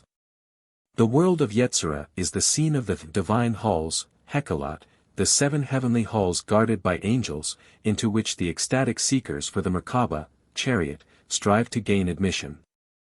The angels have their abode there, presided over by Metatron, and there also are the souls of ordinary men, as distinguished from the pious. In the world of Ossia are the lower order of angels the Ophanim, whose business it is to combat evil and to receive the prayers of men. Thus, seeing that the hierarchy of angels only begins with the third world, whereas the souls of the pious belong to the second world, the position of man in the divine evolution is superior to that of the angel. The idea of the active part thus played by angels in the emanation worlds of Jewish medieval mysticism is primarily derived from such Old Testament verses as, He mocketh his angels winds, av spirits, his ministers a flaming fire, Psalm, Civ. 4, which has already been quoted in a similar connection before. But suppose we attempt to rationalize the Old World allegorical language, what constructions would we place upon these angelic activities in the scheme of man and the universe? Much light is shed on the subject by the fact of the decisive names which are accorded to the angels' names which denote missions. Thus Ramiel is the angel of mercy, Teheriel is the angel of purity, Petal is the angel of deliverance, Tzadkiel is the angel of justice, Raziel is the angel who guards the divine secrets. Metatron is the master of all these, and it has been shown in a previous chapter how closely Metatron is allied to the deity, playing in the world a role akin to that of the deity. The inference from all these statements is that every particle of the natural world, every shred of man's organism, is saturated with some manifestation or other of the divine will, which is goodness and truth and love and justice made manifest and real. It is this impregnable force underlying all phenomena that preserves the world in its course and that makes its manifold and variegated parts work in harmonious relations. But what about the existence of sin and evil? How can their existence be justified in a world such as the Zoharic mysticism implies, a world which is a series of emanations from the divine, a world wherein God is eternally and intimately present in its every part? Because the whole is but a manifestation of himself. If all things, i.e. everything good and everything evil, are similarly in equally phases of the same divine life, then the distinction between good and evil becomes meaningless. But to affirm this, is to deny the first principles of both religion and morality. It is the quagmire of pantheism. Does the Zohar lead to any pantheistic conclusion? If not, how does it evade the difficulty? The reply to these queries is that the Zohar steers clear of the dangers of pantheism, and that it solves the problem of evil in a way which, while appearing highly unsatisfactory to the modern scientific Western mind, is quite in keeping with the intellectual level of the times in which its writers lived. Evil, sin, and their personifications, the demons, are termed kelaphoth, i.e. the coverings, wrappings, externals of all existing things. Just as the covering, or husk, of anything is not the real thing and far inferior to it, so sin and evil are, as it were, the gross, inferior, imperfect aspects of creation. And as the world is an emanation of the divine, it follows that whatsoever in the world is evil, and not of the divine, cannot be real. Hence evil is that which has no being, it is a sort of illusion, it is a state of absence, negation. It is a thing which merely appears to be but is not. It is symbolized, according to the Zohar, by the condition of the primeval chaos as described in Genesis, I-2, viz. Without form, void, darkness, i.e. the absence of all visible form, order, life. By means of the creation of the world, which is an emanation of the divine, the infinite became, as it were, contracted, simsum, and took on certain attributes of the finite. To this finite belongs the darkness of the first chaos or, in other words, evil. Hence the finite stands at the uttermost extremity of the divine emanation, i.e. the world. And as it is man's duty to strive after union with the infinite, his pursuit of the finite leads him to that which lies at the extremity of the divine nature rather than that which lies at the heart of it. This constitutes evil. It is a state of absence, a negation, because man who, like the universe, is but one of the manifestations of the divine, can only attain the real when he seeks the real who is his fount, his home. It is of interest and vital to an understanding of all Kabbalistic literature to note some of the favorite technical terms employed, in addition to those already here mentioned in passing. A ubiquitous term is Ein Sof, applied to the deity. These words mean literally no end. The deity is boundless, endless. The Zohar was not the first mystical work to use the words. The underlying idea was probably supplied by the idea underlying the description of the Godhead in the philosophy of Ibn Gabirol, the Spanish Hebrew poet and mystic philosopher of the 11th century. He describes the deity as the She'en Tetikla, i.e. the one who has no bounds or ends. Ibn Gabirol was a Neo-Platonist, and much of his philosophy shows the influence upon him of Plotinus. But he forsakes his master and follows strictly in the line of Jewish tradition in one respect, viz. that in order, as he thought, to safeguard the Jewish doctrine of monotheism, the deity must be freed from the ascription to him of all attributes. Hence God can only be properly described by a title which emphasizes the negation of all attributes. The Ein Sof of the Zohar and its predecessors is probably an echo of this ultra-negative characterization of the deity. Let us quote the Zohar. Before having created any shape in the world, before having produced any form, he was alone, without form, resembling nothing. Who could comprehend him as he then was, before creation, since he had no form? It is forbidden to picture him by any form or under any shape whatsoever, not even by his holy name, nor by a letter, of the alphabet, nor by a point, the yod, which is the smallest letter in the Hebrew alphabet, is usually designated as a point. Such is the sense of the words, for ye saw no manner of similitude on the day when the Lord spake unto you in Horeb, out of the midst of the fire, Deuteronomy 4:15. This means that you saw no other thing which you might possibly represent by a form or shape. But after he had created the form of the heavenly man, Adam Ilae, he used him as a chariot, Merkabah, on which to descend. He wished to be called by the form which consists of the holy name of Yahweh. He wished to make himself known by his attributes, by each attribute separately. So he let himself be styled as the God of pardon, the God of justice, the God omnipotent, the God of hosts and he who is, Yahweh. His object was to make thus intelligible what are his qualities and how his justice and his compassion extend over the world as well as over the works of men. For, had he not shed his brightness over all his creatures, how would we get to know him? How would it be true to say that the world is filled with his glory? Woe unto the man who would dare to compare him to even one of his own attributes. Yet still less ought he to be likened unto the man who came from the earth and who is destined for death. It is necessary to conceive of him as above all creatures and all attributes. And then when these things have been removed, there is left neither attribute, nor shape, nor form. 2. Folios 42. From this characteristic extract, the following deductions are possible. A. God as the Ein Sof and as a being utterly divested of attributes is an idea that can only be postulated negatively. You cannot tell what God is. You can only tell what he is not. But if this be so, and if, as is axiomatic to the Zohar and all the Kabbalah, the world is contained in God just as a small vessel is contained in a larger, and nothing exists outside of God, how can creation be explained? Whence and how arose the universe? The universe is imperfect and finite, and its creation must have involved, therefore, some change in the character of God who ex hypothesi is perfect, free from all attributes, and therefore free from all possibility of change. How could this be? The answer is contained in the Zohar's teaching on the Ten Sefirot, which will be considered in our coming chapter. b. The idea of God using the heavenly man, Adam Ilae, as a chariot on which to descend indicates a noteworthy identity of teaching in the Zohar and Plotinus. For both systems imply that there is a sort of double movement in the universe, a way down and a way up. There is a process of divine emanation, i.e. an outgoing of God, a self-descent from his transcendent height towards the lowly abodes of man. And correspondingly there is an ascent, a way up, on the man's part.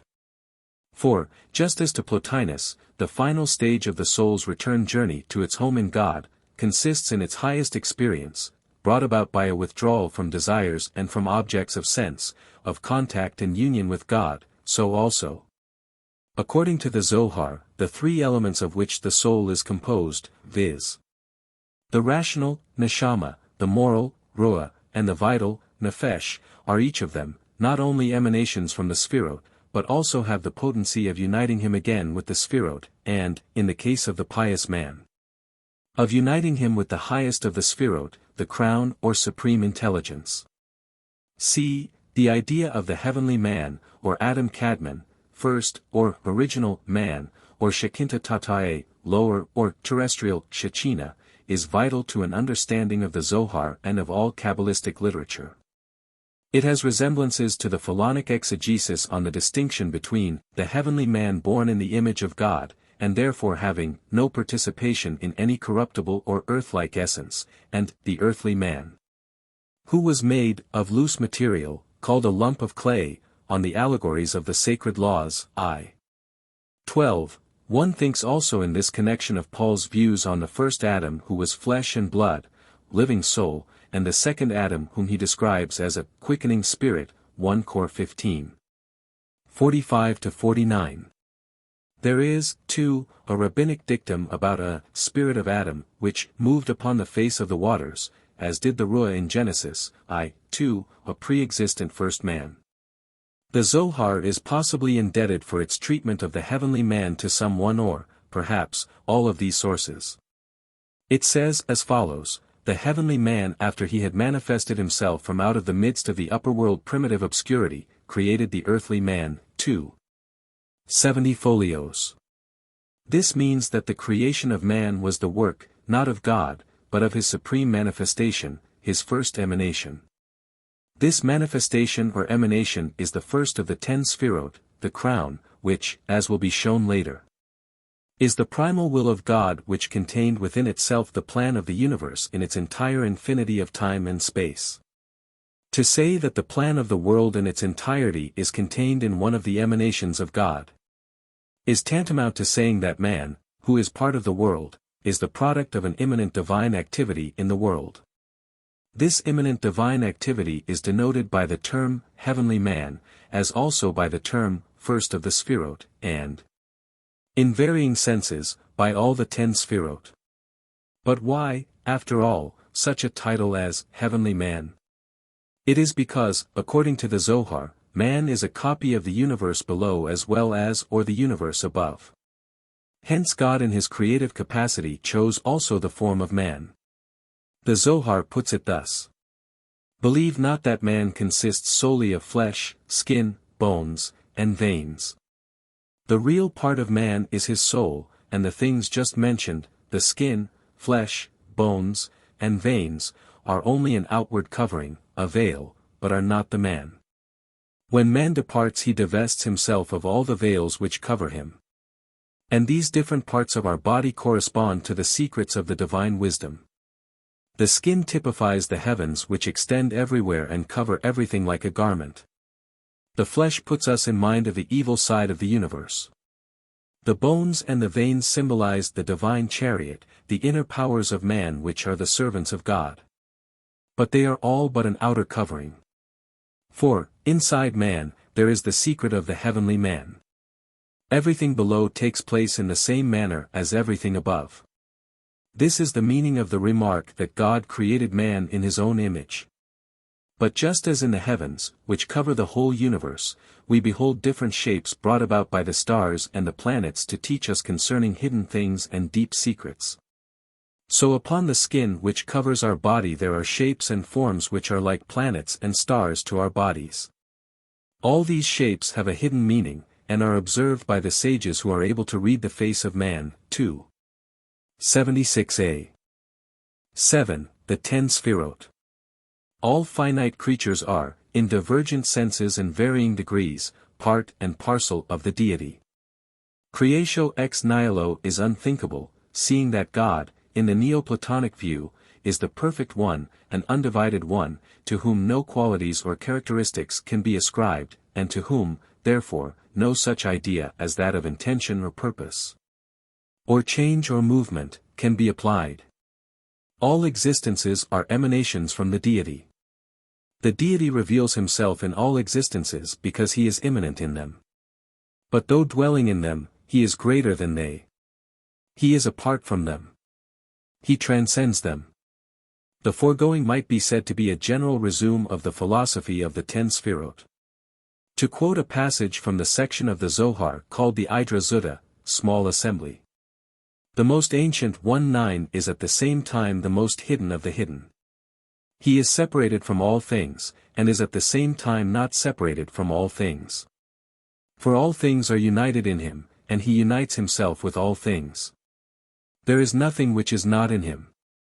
He has a shape, and one can say that he has not one. In assuming a shape, he has given existence to all things. He made 10 lights spring forth from his midst, lights which shine with the form which they have borrowed from him, and which shed everywhere the light of a brilliant day. The Ancient One, the most hidden of the hidden, is a high beacon, and we know him only by his lights, which illuminate our eyes so abundantly. His holy name is no other thing than these lights. The 10 lights are, of course, the 10 Sefirot, the 10 successive emanations from the Godhead, the 10 powers or qualities which were latent from all eternity in the Godhead. But what is meant by saying that his holy name is no other thing but these lights? We turn to another passage in the Zohar for the explanation. It reads as follows. The name I am, in Hebrew, Ehe, see Exodus 3:14, I am that I am in Hebrew, Ehe Asher Ehe, signifies the unity of all things. Afterwards he brought out that light which is the celestial mother, and when she bare a child, then he called himself that I am, Asher Ehe. And when all else came into existence, and everything became perfected and in its right place, then he called himself Yahweh. 3:65. The passage seems hopeless as regards a meaning. But on deeper consideration it becomes quite clear. The divine name, I am that I am, is inferior to the divine name Yahweh. It typifies an earlier, less developed stage. The student of Hebrew will readily know why this is. Although translated into English as I am that I am, it belongs grammatically to what the Semitic philologists call the imperfect tense, representing an unfinished action. But Yahweh is grammatically the present tense, i.e., a noun formed from this tense. Hence I am that I am signifies the Godhead as he was when he existed as the hidden of the hidden, i.e., when he was the undivided one, the absolute containing in himself the all, before he had, so to speak, unfolded himself in his creative acts, before any emanations had radiated out from him. But Yahweh denotes the crown and summit of the divine self-manifestation.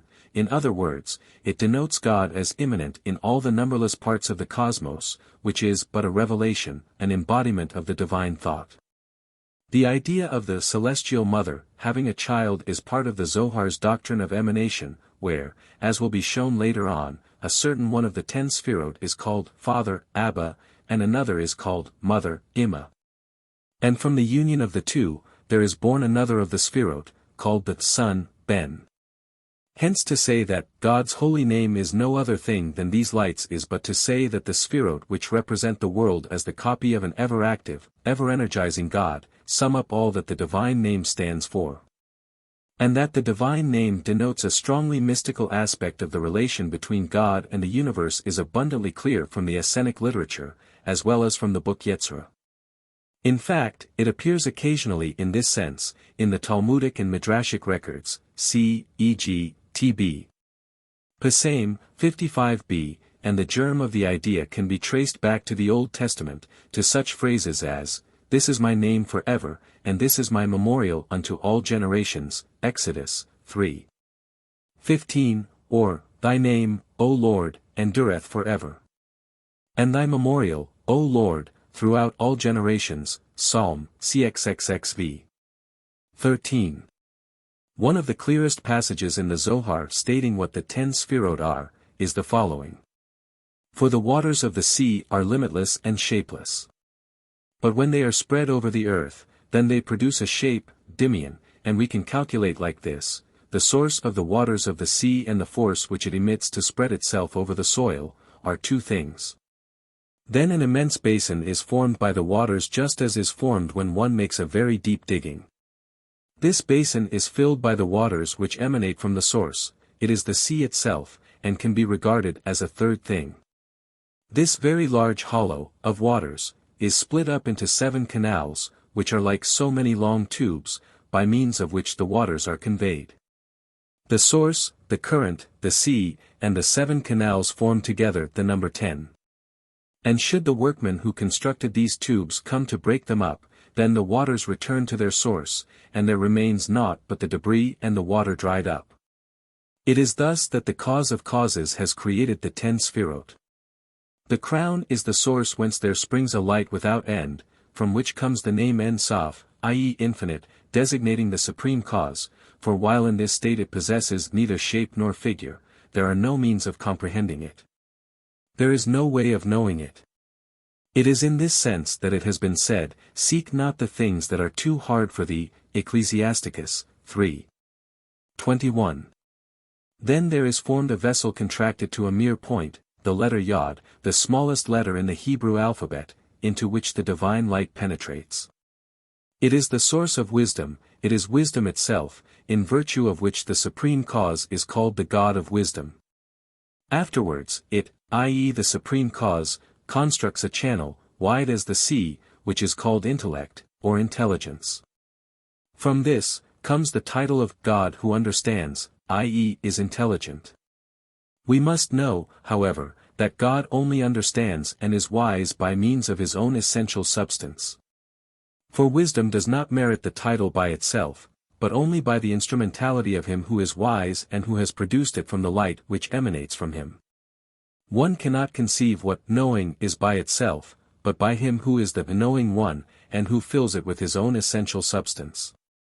Finally, the sea is divided into 7 parts, and there result, from this division, the 7 precious channels which are called, a. compassion, or greatness, b. justice, or force, c. beauty, d. victory, e. glory, f. royalty, and g. foundation. 10 It is for this reason that God is called the Great, or the Compassionate, the Strong, the Magnificent, the God of victories, the Creator to whom all glory belongs, and the foundation of all things. It is this latter attribute which sustains all the others, as well as the totality of the worlds. And yet, he is also the King of the universe, for all things are in his power whether he wills to lessen the number of the channels and increase the light which springs from them, or whether he wills the contrary, full. 42-43. According to this characteristic passage, the Sefirot are the names of the deity but only in the deeply mystical sense of names, as has been referred to above. The divine name is, on this understanding, equivalent to the presence of God, the eternal source of the power and intelligence enshrined in the constitution of the world and the heart of man. The 10 Sefirot together are thus a picture of how an infinite, undivided, unknowable God takes on the attributes of the finite, the divided, the knowable, and thus becomes the cause of, the power lying at the bottom of all the multifarious modes of existence in the finite plane, all of which are thus a reflection of the divine. The Sefirot have no real tangible existence at all. They are but a figure of speech showing the divine immanence in all cosmic phenomena, in all the grades of man's spiritual and moral achievement. It should, however, be pointed out here, that the functions and natures of the Sefirot are described by the Zohar in the most enigmatic of enigmatic language. Hence different deductions have always been possible, and hence, too, the rise of more than one school of Zohar interpretation. The view mostly followed, and it may be said to be the universally accepted standard, is that of the school of Luria and Cordovero, the two most famous Kabbalists of the 16th century. Let us now consider each of the Sefirot separately. What we shall say will amount in substance, though not in form, to a commentary on the lengthy passage from the Zohar previously quoted. Prior to the first of the Sefirot must come, what our extract has termed the supreme cause, literally the cause of causes, or the Ein Sof. What is the relation of the Ein Sof to the Sefirot? According to the theories of Luria and Cordovero, all the Sefirot emanate from the Ein Sof, who, although eternally present in them all, is not comprehended in them, but transcends them. All modes of existence and thought embody some fragment of the Ein Sof, but, with all this, the Ein Sof is divided from them by an impassable gulf. He remains the hidden, unapproachable being. This is why, while each of the Sefirot has a well-known name, the Ein Sof has no name. Just as in the Talmudic mysticism of the Shechinah the idea of a universally diffused, all-penetrating deity is conveyed by the metaphor of light. So in the case of the medieval Kabbalah the Ein Sof is likewise spoken of as light, or Ein Sof equals, the infinite light. The Christian mystics also favored the same figure. Closely connected with this teaching is the general Kabbalistic doctrine of Tzimtzum, i.e. contraction. It, too, is found in the Talmud and Midrashim, and it is from them that the Kabbalah, most likely, received it. Thus Genesis Rabbah, 4:5, dwells on the paradox, mentioned also by Philo, of the world being too small to hold God, but yet the space between the ark's staves being large enough. The Kabbalistic idea of Tzimtzum is an attempt to explain the contraction or limitation of the Ein Sof, the infinite, in order to make possible the emanation of the Sefirot, i.e. in order to produce the finite world of phenomena. The universal infiltration of the light of the Ein Sof, its diffusion throughout all the Sefirot, gave rise to the idea of the existence of a changeable and an unchangeable element in each of the Sefirot. The former represents the material, outward, perishable side of man and the universe. The latter is the changeless, unfading eternal quality embedded in man and the universe. It is just this dual aspect which is referred to in the long extract from the Zohar quoted above, in the words, "Should the workmen who constructed these tubes come to break them up, then the waters return to their source. And there remains naught but the debris and the water dried up." In other words, should the Ein Sof withdraw its eternal immanent light and life from any one of the Sefirot, or, to speak in untechnical language, should God, who is the life of the universe, the power lying beneath and behind all phenomena, by some miraculous intervention withdraw or suspend some fragment of himself, then the cosmos reverts to chaos. The first of the 10 Sefirot is the crown, in Hebrew, Keter. It is of importance for the reader to note that whereas Neo-Platonism is largely responsible for the basis of the Zohar's doctrines of emanation, the names of the Sefirot and the teaching embraced and conveyed by those names are entirely drawn from the field of the Old Testament and rabbinical theology. All ages of Jewish thought, as well as of Jewish art, employ the word, image, and idea of a crown, in a considerable variety of senses. In biblical Hebrew there are no less than 5 different words all indiscriminately translated as crown, but denoting really either different forms of the thing or different prominent portions of it. In the apocryphal and rabbinical literature men crowned themselves in all sorts of ways, and the crown was symbolic of a host of religious ideas. In the theological realm, crown played many parts. Only 2 references both germane to our subject can be quoted here. In T.B. Barakoth, 17a, it is said, in the world to come there is neither eating nor drinking, nor marrying, nor bargaining, nor envy, nor hatred, nor quarrel. But the righteous sit, with crowns upon their heads, and feed upon the splendor of the Shechinah, as it is said of the nobles of the children of Israel, he laid not his hand upon them, but they saw God. And this was equivalent to their eating and their drinking, so the Targumic paraphrase of Exodus, 24. 11, tb. Megillah, 15b, says, In the time to come, God will be a crown of glory upon the head of each saint, as it is written, In that day shall the Lord of hosts be for a crown of glory, and for a diadem of beauty, unto the residue of his people. Isaiah 28.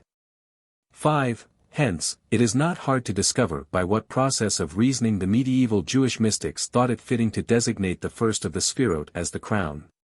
It is, says the Zohar, the principle of all principles, the hidden wisdom, the crown which the highest of the high, and by which all crowns and diadems are crowned. 3.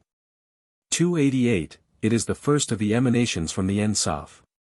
The latter being, as has been said above, the infinite, hidden, unknowable being, the crown represents, as it were, the first stage by which the infinite being takes on the properties of the finite and becomes drawn out of his impenetrable isolation. But, nevertheless, the crown is an absolute indivisible unity, possessing no attributes or qualities, and baffling all analysis and description. It is, to quote the original, a nekuda peshtua, i.e., a simple point, or nekuda rishona, i.e., a primordial point. The idea here is that the first manifestation of the divine is a point, i.e. a unity, unanalyzable, indescribable, and yet possessing the all. In other words, it is the Hegelian idea of pure being, das rein sein. This pure being or existence is the thought or reason of God. The starting point of everything is the thought as it existed in God. The universe is this thought of God. It is in this thought of God that everything was originally embraced. The first of the Sefirot denotes, then, the primordial divine thought or divine will, as the Hebrew commentators often style it. And to say this is tantamount to saying that the crown contained within itself the plan of the universe in its infinity of time and space, in its endless varieties of form, color, and movement. And it is an emanation from the Ein Sof who, while immanent in the crown, and hence immanent in all the Sefirot, yet transcends them all. The crown, for the reasons just mentioned, is ofttimes styled Risha Hivra, i.e. the white head denoting the idea of source, and white being the blend of all the colors, just as the crown is the blend of all forms in the cosmos. But the idea may possibly be drawn from Daniel 7:9, where one that was ancient of days did sit, his raiment was white as snow, and the hair of his head like pure wool, cf. 1 Enoch, 14. 18-22, Revelation, I. 14. The original Aramaic for Ancient of Days is Atik. And this, too, is a name for the first of the Sefirot, and is frequently employed in the Kabbalah, generally as a designation of the deity. Wisdom and intelligence are the second and third of the 10 Sefirot. They are parallel emanations from the crown or first Sephirah. Here we alight upon an interesting feature of this mysticism, viz. the application of the idea of the sexual relationship to the solution of the problem of existence. When the Ancient One, the Holy One, desired to bring all things into being, he created them all as male and female. 3. 290, Wisdom is the Father, i.e. the masculine active principle which engenders all things and imposes on them form and measure, an idea derived from Job 28. 12. Intelligence is the Mother, the passive, receptive principle, derived from Proverbs 2. 3. Yeah, if thou cry after discernment, i.e. Bina, in Hebrew. And the word rendered by, if, can, by the slightest alteration of a vowel, be rendered by mother, and thus the passage is translated by the Zohar as, yeah, if mother thou tallest discernment. Out of the union of wisdom and intelligence comes a son, who is dowered with the characteristics of both parents. This son is reason, da'at, which is, by the way, not regarded as an independent Sephirah. These three, father, mother, son, i.e. the two Sefirot, viz. Wisdom and intelligence, and their offspring reason, hold and unite in themselves all that which has been, which is, and which will be. But they in their turn are all united to the first Sephirah, the crown, who is the all-comprehensive one who is, was, and will be. Here one meets again with a foreshadowing of the Hegelian teaching concerning the identity of thought and being. The universe is an expression of the ideas or the absolute forms of intelligence. Cordovero says, the first three Sefirot must be considered as one and the same thing. The first represents knowledge, the second the knower, the third that which is known. The Creator is himself, at one and the same time, knowledge, the knower, and the known. Indeed, his manner of knowing does not consist in applying his thought to things outside him, it is by self-knowledge that he knows and perceives everything which is. There exists nothing which is not united to him and which he does not find in his own essence. He is the type of all being, and all things exist in him under their most pure and most perfect form. It is thus that all existing things in the universe have their form in the Sefirot, and the Sefirot have theirs in the source from which they emanate. Thus, the first three Sefirot form a triad constituting the world as a manifestation of the divine thought. The remaining 7 Sefirot likewise fall into triads. The divine thought is the source whence emanate two opposing principles, one active or masculine, the other passive or feminine. The former is mercy, eased, the latter is justice, din. From the union of these two there results beauty, tifereth. The logical connections between these three principles, as they stand in the Zohar, are extremely difficult to fathom. But Cordovero and other Hebrew commentators give us the needed solution of the problem. The Sefirot mercy and justice represent the universe as being at one and the same time an expansion and contraction of the divine will. Mercy, as the active masculine principle, is the life-giving, ever-productive because ever-forgiving power innate in man in the universe. Justice is the necessarily opposed immanent faculty holding in check what would otherwise prove to be the excesses of mercy. The theology of the Talmudic rabbis shows itself unmistakably here.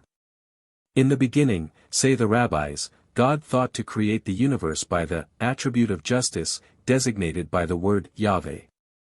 But on considering that the universe could not exist by justice alone, he determined to join the attribute of mercy, designated by the word Elohim, with the attribute of justice. And to create the universe as he finally did by the dual means. Likewise in the Zohar mysticism, the moral order of the universe can only follow on a combination of the Sefirot mercy and justice. And the inevitable product of the union is the sixth Sephirah, beauty. The reasoning is apparent. We have thus far seen how the first triad of Sefirot pictures God as the immanent thinking power of the universe, and how the second triad interprets God as the immanent moral power of the universe. The third triad are, victory, Nisa, glory, Had, and foundation, Yesod. The first of these is the masculine active principle. The second is the feminine passive principle, while the third is the effect of their combination. What aspect of a God-saturated world do these three Sefirot point to? The Zohar tells us, as follows, extension, variety, or multiplication, and force are gathered together in them. And all forces that come out from them, and it is for this reason that they are called hosts, i.e. armies or forces. They are, the two forementioned Sefirot, victory and glory, 3. 296. The allusion is obviously to the physical, dynamic aspect of the universe, the ceaseless, developing world with its multiplicity and variety of forces, changes and movements. From their coalescence comes the ninth Sephirah, foundation. Rightly so. For it is the endless, changeless ebb and flow of the world's forces that, in the last resort, guarantees the stability of the world and builds up its foundation. It creates the reproductive power of nature, endows it with, as it were, a generative organ from which all things proceed, and upon which all things finally depend. The last of the Sefirot is royalty, Malkut. Its function is not very apparent, and its existence may be due to the desire on the part of the Kabbalists to make up the number 10, a number which looms largely in the Old Testament literature, as well as in the theology of the Talmud, Midrashim, and Philo. Generally speaking, this 10th Sefirot indicates the abiding truth of the harmonious cooperation of all the Sefirot, thus making the universe in its orderliness and in its symmetry a true and exact manifestation of the divine mind and Olam Azalat, i.e., a world of emanation, as the Kabbalists themselves style it. The fact that the Sefirot fall into triads or trinities, and the ascription to them of such sexual titles as Father, Mother, Son, has encouraged many an apologist for Christianity to say that the essential Christian dogma of the Trinity is implicit in the Jewish mystical literature. But it is beyond a doubt that the resemblance is quite a matter of accident. It cannot be too often repeated that there is a substantial admixture of foreign elements in all branches of the Kabbalah. The philosophy of Salomon ibn Gabirol, which largely echoes Plato, Neo-Platonism, Gnosticism, Philonism, and other systems have all left indelible traces. But Christianity, be it remembered, besides being a debtor to Judaism, is a debtor to these sources as well, so that what appears to be Christian may be, in reality, Jewish. A development of the original material by an unbroken succession of Jewish minds. This original material is the old Talmudic and Midrashic exegesis upon which was foisted the alien philosophies just alluded to. That there should be a resultant resemblance to Christianity is quite a normal outcome, but it is beyond dispute that the Christian Trinity and the Trinities of the 10 Sefirot lie in quite distinct planes. The Jewish prayer book echoes much of the theological sentiment of the Zohar.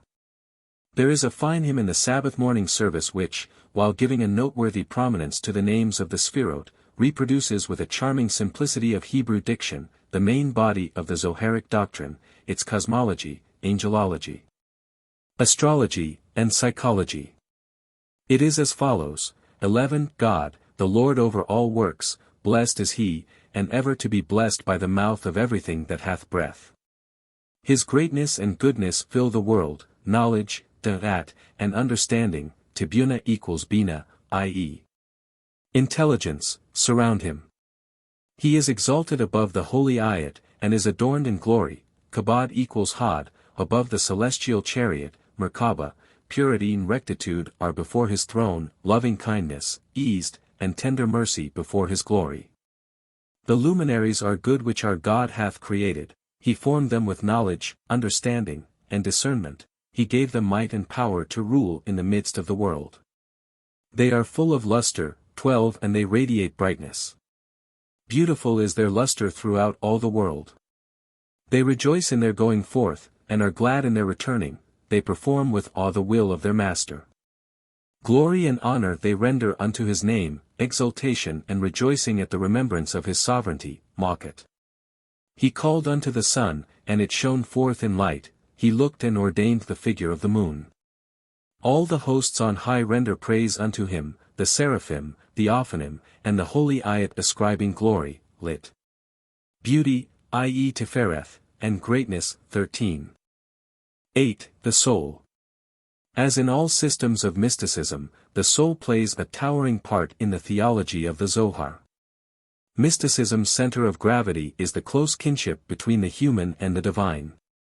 And the only avenue through which this kinship can become real to us is the soul.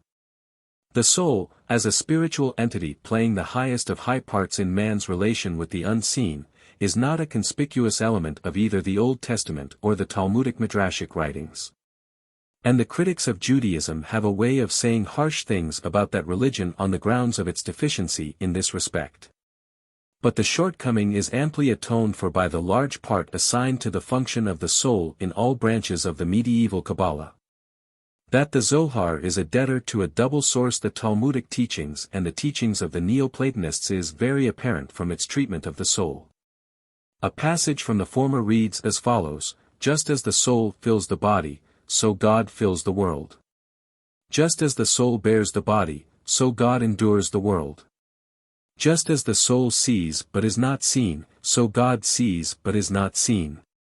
Just as the soul feeds the body, i.e. spiritually, intellectually, so God gives food to the world, T.B. Barakoth, 10a. The predominant influence of the soul over the body as overflown in all its parts by the soul and dependent upon it for the source of its life. These are the implications of the passage just quoted. And they are the substratum of the Zoharic ideas of the soul.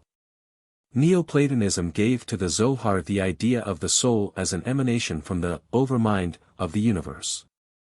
There was originally one universal soul, or oversoul, which, as it were, broke itself up and encased itself in individual bodies. All individual souls are, hence, fragments of the oversoul, so that although they are distinct from one another they are, in reality, all one. Thus, to quote the Zohar, "At the time when God desired to create the universe, it came up in his will before him, and he formed all the souls which were destined to be allotted to the children of men. The souls were all before him in the forms which they were afterwards destined to bear inside the human body. God looked at each one of them, and he saw that many of them would act corruptly in the world. When the time of each arrived, it was summoned before God, who said to it, 'Go to such and such a part of the universe, enclose thyself in such and such a body.' But the soul replied, 'O Sovereign of the universe, I am happy in my present world, and I desire not to leave it for some other place where I shall be enslaved and become soiled.' Then the Holy One, blessed be he, replied, 'From the day of thy creation thou hast had no other destiny than to go into the universe whither I send thee.' The soul, seeing that it must obey, sorrowfully took the way to earth and came down to dwell in our midst." 2. 96. There is more than one echo of Plotinus, the mastermind of Neo-Platonism, in this Zoharic extract. The world coming up in his will before him, is Plotinus teaching about God thinking out the original patterns of all things, the first manifestation of God being thought.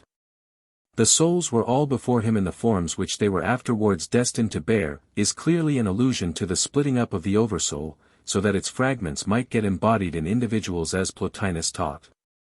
But although the Zohar, like Plotinus, draws a distinction between lower souls, they who would act corruptly in the world, and higher souls, it, unlike Plotinus, makes every soul descend into some body. Plotinus has quite a different teaching. The lower soul desires a body and lives in the stage of sense. The higher soul, on the other hand, transcends the body, rides upon it, as the fish is in the sea or as the plant is in the air. This higher soul never absolutely leaves its home, its being is not here but yonder, or, in the language of Plotinus, the soul always leaves something of itself above. Rufus M. Jones, Studies in Mystical Religion, page 74. According to the Zohar, while there are distinctions there, too, between superior and inferior souls as is shown by their belonging to a higher or lower Sephirah, they must all descend to earth and unite with the body, returning, all of them, at death to their fountainhead, God. The Zohar is, after all, but a commentary on the Hebrew Bible, and however much it may, at times, forsake the traditional Jewish pathways in favor of alien philosophies, it is always strictly conservative where the fundamental axioms of the Jewish faith are concerned. That every body possesses a soul which in its pristine form is pure, that recompense in an afterlife awaits it on a scale commensurate with its deserts, is an impregnable tenet of Judaism. The Zohar, wherever it may wander, must come back to this central point. The soul is a trinity.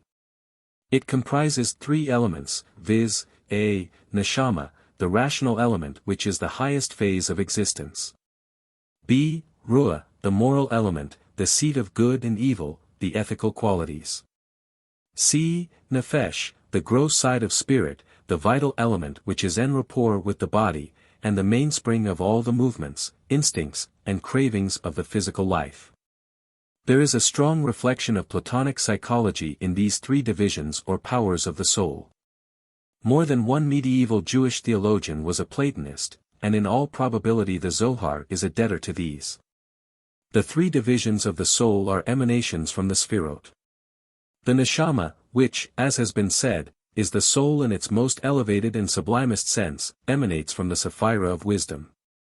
The ruah, which denotes the soul in its ethical aspect, emanates from the Sephirah of beauty. The nefesh, which is the animal side of the soul, is an emanation from the Sephirah of foundation, that element of divinity which comes, most of all, into contact with the material forces of earth. To sum up the matter in general and untechnical language, the three divisions or aspects of the human soul enable man to fit himself into the plan and framework of the cosmos. Give him the power to do his multifarious duties towards the multifarious portions of the world which is a manifestation of God's thought, a copy of the celestial universe, an emanation of the divine. The Zohar puts it poetically thus. In these three, i.e. neshama, ruah, nefesh, we find an exact image, diakna, of what is above in the celestial world. For all three form only one soul, one being, where all is one. The nefesh, i.e. the lowest side of soul, does not in itself possess any light. This is why it is so tightly joined to the body, acquiring for it the pleasures and the foods which it needs. It is of it that the sage says, "She giveth meat to her household and their task to her maidens," Proverbs 31:15. Her household means the body which is fed. Her maidens are the limbs which obey the dictates of the body. Above the nefesh is the ruah, the ethical soul, which dominates the nefesh, imposes laws upon it and enlightens it as much as its nature requires. And then high above the ruah is the neshama, which in its turn rules the ruah and sheds upon it the light of life. The ruah is lit up by this light, and depends entirely upon it. After death, the ruah has no rest. The gates of paradise, Eden, are not open to it until the time when neshama has reascended to its source, to the Ancient of the Ancients, in order to become filled with him throughout eternity. For the neshama is always climbing back again towards its source, 142. It can be gathered from this passage, as from many similar ones which might have been usefully quoted had space allowed, that neshama is only realized, that man only becomes conscious of neshama, after death. A whole lifetime is necessary, and in some cases more than one lifetime, as we shall see, in order that neshama should be able to mount up again to the infinite source from which it emanated. And it is the inevitable destiny of neshama to climb back and become one with the Ancient of Ancients. But if neshama is so exalted, so sacrosanct, why should it have emanated from its immaculate source at all, to become tainted with earth? The Zohar anticipates our question and gives its answer as follows. If thou inquirest why it, i.e. the soul, cometh down into the world from so exalted a place and putteth itself at such a distance from its source, I reply thus, it may be likened to an earthly monarch to whom a son is born. The monarch takes the son to the countryside, there to be nourished and trained until such a time as he is old enough to accustom himself to the palace of his father. When the father is told that the education of his son is completed, what does he do out of his love for him? In order to celebrate his homecoming, he sends for the queen, the mother of the lad. He brings her into the palace and rejoices with her the whole day long. It is thus with the Holy One, blessed be he. He, too, has a son by the queen. This son is the high and holy soul. He conducts it to the countryside, i.e. to the world, in order to grow up there and gain an acquaintance with the customs appertaining to the royal palace. When the divine king perceives that the soul has completed its growth, and the time is ripe for recalling it to himself, what does he do out of his love for it? He sends for the queen, brings her into the palace, and brings the soul in too. The soul, forsooth, does not bid adieu to its earthly tenement before the queen has come to unite herself with it, and to lead it into the royal apartment where it is to live forever. And the people of the world are wont to weep when the son, i.e. the soul, takes its leave of them. But if there be a wise man amongst them, he says to them, Why weep ye? Is he not the son of the king? Is it not meet that he should take leave of you to live in the palace of his father? It was for this reason that Moses, who knew the truth, on seeing the inhabitants of earth mourning for the dead, exclaimed, Ye are the children of the Lord your God. Ye shall not cut yourselves, nor make any baldness between your eyes for the dead. Deuteronomy 14:1. If all good men knew this, they would hail with delight the day when it behoves them to bid adieu to the world. Is it not the height of glory for them when the Queen, i.e. the Shechinah, the divine presence, comes down into the midst of them to lead them into the palace of the king to enjoy the delights thereof for evermore? 245. It should be noted, by the way, that there are many instances in Talmudic literature, of men seeing the Shechinah at the hour of death. It is the signal of the return of neshama to its home, the oversoul, of which it is but a loosened fragment. And the return can only begin after it has completed its education within the life limits of an earthly body. It seems to follow, as a necessary corollary from the foregoing doctrine, that the Zohar must give countenance to some theory of the transmigration of souls. If it is imperative upon neshama to climb back again to the oversoul and obtain union with it. And if, in order to effect this end, it must previously have reached the summit of purity and perfection, then it stands to reason that its sojourn within the confines of one body may, on occasions, be inadequate to enable it to reach this high and exacting condition. Hence it must experience other bodies, and it must repeat that experience, until such a time as it shall have elevated and refined itself to the pitch at which it will be able to become one again with the fountain from which it emanated. The Zohar does contain some such tenet as this, although for the full and systematic treatment of the subject one has to look to the Kabbalistic writers who built upon the Zohar. The Zohar states as follows. All souls must undergo transmigration. And men do not understand the ways of the Holy One, blessed be He. They know not that they are brought before the tribunal both before they enter into this world and after they leave it. They know not the many transmigrations and hidden trials which they have to undergo, nor do they know the number of souls and spirits, Ruah and Nefesh, which enter into the world, and which do not return to the palace of the heavenly King. Men do not know how the souls revolve like a stone which is thrown from a sling. But the time is drawing nigh when these hidden things will be revealed, too. 99. To the minds of the Kabbalists. Transmigration is a necessity not alone on the grounds of their particular theology. The soul must reach the highest stage of its evolution before it can be received again into its eternal home, but on moral grounds as well. It is a vindication of divine justice to mankind. It settles the harassing query which all ages have propounded: why does God permit the wicked to flourish as the green bay tree, whereas the righteous man is allowed to reap nothing but sorrow and failure? And the only way for reconciling the dismal fact of child suffering with the belief in a good God, is by saying that the pain is a retribution to the soul for sin committed in some one or more of its previous states. As has been already mentioned, the Jewish literature of this subject of transmigration is an exceedingly rich one. But it lies outside the scope of the present book. Not only does the Zohar, as we have seen, teach the emanation of a threefold soul, but it also propounds a curious theory about the emanation of a pre-existent form or type of body, which, in the case of each one of us, unites the soul with the body.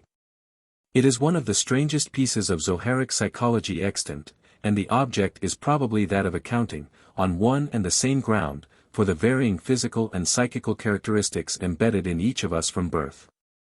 The passage runs as follows. At the moment when the earthly union, i.e. marriage, takes place, the Holy One, blessed be He, sends to earth a form, or image, resembling a man, and bearing upon itself the divine seal. This image is present at the moment just mentioned, and if the eye could see what goes on then, it would detect above the heads, of man and wife, an image like a human face, and this image is the model after which we are fashioned. It is this image which receives us first on our arrival into this world. It grows in us as we grow, and leaves us when we leave the world. This image is from above. When the souls are about to quit their heavenly abode, each soul appears before the Holy One, blessed be He, clothed with an exalted pattern, or image or form, on which are engraven the features which it will bear here below. 107. But of far greater consequence in the history of Jewish mysticism is the commanding place assigned by the Zohar to the idea of love. Indeed, Jewish mysticism is here but a reflection of the nature of the mysticism inherent in all other creeds. The soul's most visible, most tangible, most perceivable quality is love. The soul is the root of love. Love is the symbol of the soul. Mystic love, says Miss Underhill, is the offspring of the celestial Venus. The deep-seated desire and tendency of the soul towards its source. The soul, says the mystic of all ages, seeks to enter consciously into the presence of God. It can do so only under the spur of an overpowering ecstatic emotion called love. Although, according to the Zohar, the soul in its most exalted state as neshama can only enjoy the love inherent in its union with its source after it has freed itself from the contamination of earthly bodies, it is nevertheless possible, under certain conditions, to realize this ecstatic love while the soul is in the living body of an individual. One of these conditions is the act of serving God, the chief outward concomitant of which is prayer. Whosoever serves God out of love, says the Zohar, comes into union, itdak, with the place of the highest of the high, and comes into union, too, with the holiness of the world which is to be, 216. This is to say that the service of God, when effected with love, leads the soul into union with the place of its origin, and it gives it, as it were, a foretaste of the ineffable felicity which awaits it in its highest condition as neshama. The verse, "Hear, O Israel, the Lord our God the Lord is one," Deuteronomy 6. Hints, says the Zohar, at this blending of the soul into a unity. For this branch of its teaching the Zohar is certainly not indebted to Neo-Platonism or any other alien system. It got it from its Jewish predecessors the Midrashic homilists who enriched the Jewish literature of the opening centuries of the Christian era with their mystic interpretations of the Song of Songs.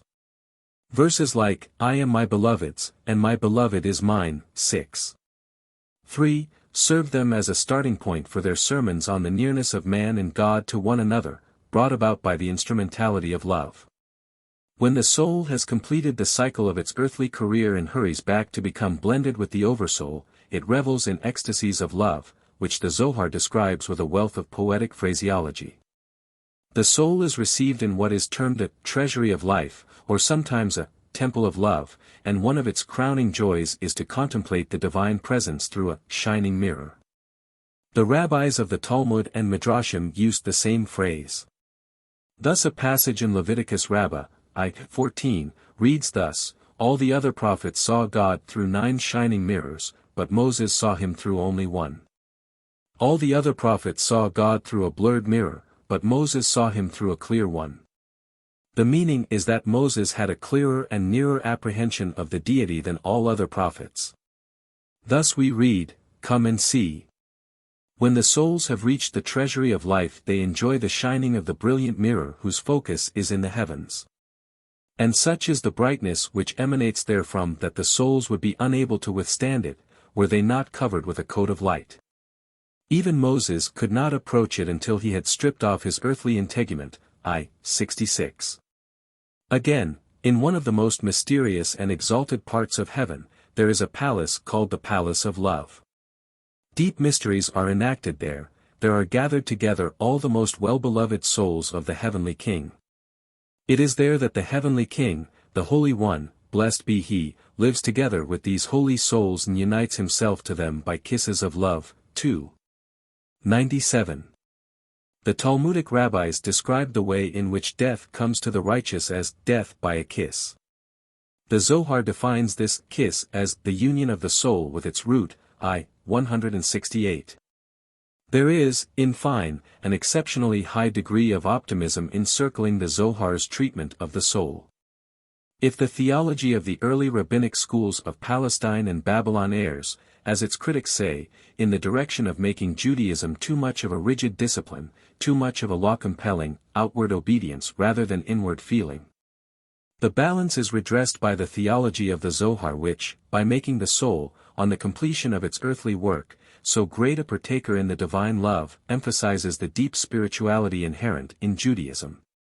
The emotional element which it calls forth in those who rightfully and adequately put its teachings into practice. It thus imports an added brightness into Jewish life. It inspires the Jew with the conviction that a high destiny awaits him in the hereafter. It makes him put a premium upon virtue, and encourages him to raise himself to the sublimest pitch of moral and religious worth. Judaism for the Jew can never be a mere soulless formalism so long as the Zohar's doctrine of divine love is an integral part of Judaism. Such a consummation is well attested by such a passage from the Zohar as the following. When Adam our first father dwelt in the Garden of Eden he was clothed, as men are in heaven, with the divine light. When he was driven forth from Eden to do the ordinary work of earth, then Holy Writ tells us that, the Lord God made for Adam and for his wife coats of skin and clothed them. For, ere this, they wore coats of light, of that light which belongs to Eden. 14 Man's good deeds upon earth bring down on him a portion of the higher light which lights up heaven. It is that light which covers him like a coat when he enters into the future world and appears before his Maker, the Holy One, blessed be he. It is by means of such a covering that he can taste of the enjoyments of the elect and look upon the face of the shining mirror.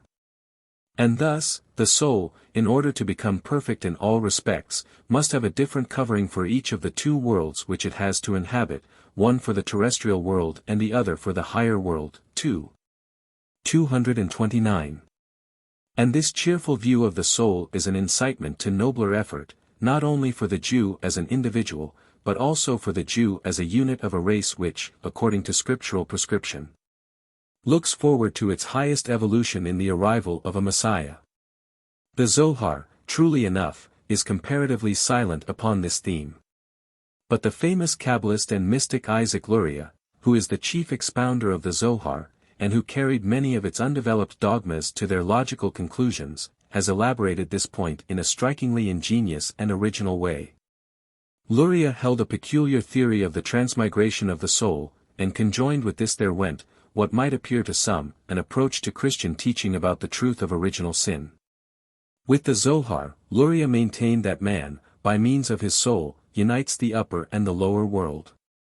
But he maintained further that with the creation of Adam there were created at the same time all the souls of all races of mankind. Just as there are variations in the physical qualities of men, so there are corresponding variations in their souls. Hence there are souls which are good and souls which are bad and souls of all the shades of value which lie between these two extremes. When Adam sinned there was confusion in all these classes of souls. The good souls became tainted with some of the evil inherent in the bad souls, and, on the contrary, the bad souls received many an admixture of goodness from the superior souls. But who emanated from the inferior sets of soul? According to Luria, the pagan world. Israel, however, issued from the superior souls. But, again, seeing that the good souls are not wholly good nor the bad souls wholly bad by reason of the confusion ensuing upon Adam's fall, it follows that there can be no real unalloyed good in the world.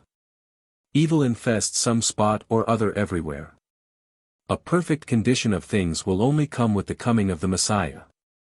Until that time, therefore, all souls, tainted as they all inevitably are with sin, must, by means of a chain of transmigrations from one body to another, shake off more and more of the dross clinging to them. Until they reach that summit of purity and perfection when, as neshama, they can find their way back to unite with the infinite source, the Oversoul. Hence the individual Jew in promoting the growth of his own soul is really promoting the collective welfare of his race. Upon the weal or woe of his own soul hangs the weal or woe of his people. Luria's arguments, when fully stated, have a decided air of the fantastic about them. But that his conclusion is sound and valuable, no one will doubt. He encourages the Jew to the pursuit of a lofty communal or national ideal. He reminds him, too, of the imperative necessity of Israel's solidarity. For the Jew, taking his stand upon many a text in the Old Testament, has always felt that his thought and his work must not be for himself alone. His prayer has ever been for the well-being of Israel rather than for the well-being of individual Israelites.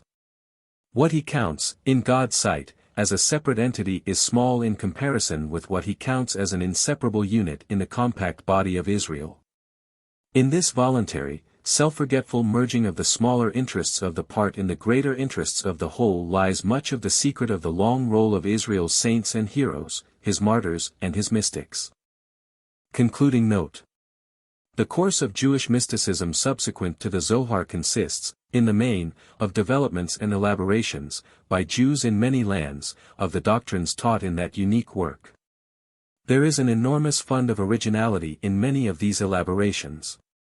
Their writers were men ingrained with the deepest of mystical sentiments, men whose lives accorded with the high strain of their teachings, and whose writings constitute a material addition, for all time, to the body of Jewish spiritual literature. But limits of space prevent the consideration of this subject. At the beginning of the 18th century there arose, among the Jews of Poland, a great religious movement known as Hasidism, from Hebrew acid equals pious. Its aim was to revive the spiritual element in Judaism which had been largely crushed out of existence by the dead weight of rabbinical formalism. Hasidism was invented in order to show that Judaism meant not merely law and commandment, ritual and dogma, but denoted also the emotions of love and aspiration and faith felt towards a Father who was eternally near, and whose heart overflowed with a father's compassion for his children. Hasidism strove to effect for Judaism the supremacy of inward, first-hand, religion over the dogmatism of outward traditionalism. Judaism needed this corrective. And although Hasidism is often flouted as a failure, and its adherents depreciated as the devotees of excess and extravagance in religious exercise, it nevertheless was a force, and deserves an abiding place in the history of Jewish theology. If only on the ground that it tried to do for Judaism what the general mystical tendencies of our own day are more and more doing for it, viz.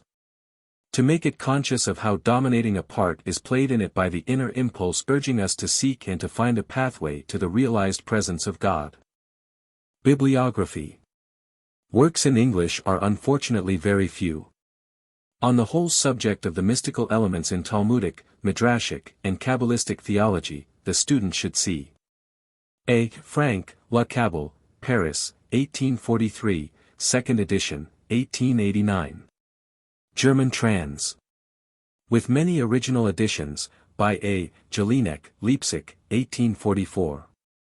Ginsberg, The Kabbalah, London, 1865. Isaac Meyer, Kabbalah, Philadelphia, 1888. Carpi, Études sur les origines et la nature du Zohar, Paris, 1901. Joel, Essays on Ibn Gabirol, in his Beitrag zur Geschichte der Philosophie, 1876. All of the above works contain many translations of the original Hebrew and Aramaic. On the subject of the Essenes. Greets, History of the Jews, English trans. Volume 2. Pages 16 to 34. Ginsberg, The Essenes, Their History and Their Doctrines, London, 1864. Article, Essenes, by F. C. Conybeare in Hastings' Dictionary of the Bible. Article, Essenes, in Jewish Encyclopedia. Philo's The Contemplative Life, edition Conybeare, Oxford, 1895. On the Jewish Hellenistic Literature. Schur, Geschichte des jüdischen Volks im Zeitalter Jesu Christi, 2. Pages 556 to 584. Freudenthal, Hellenistische Studien, 1879. Gerald Friedlander, Hellenism and Christianity, London, 1912.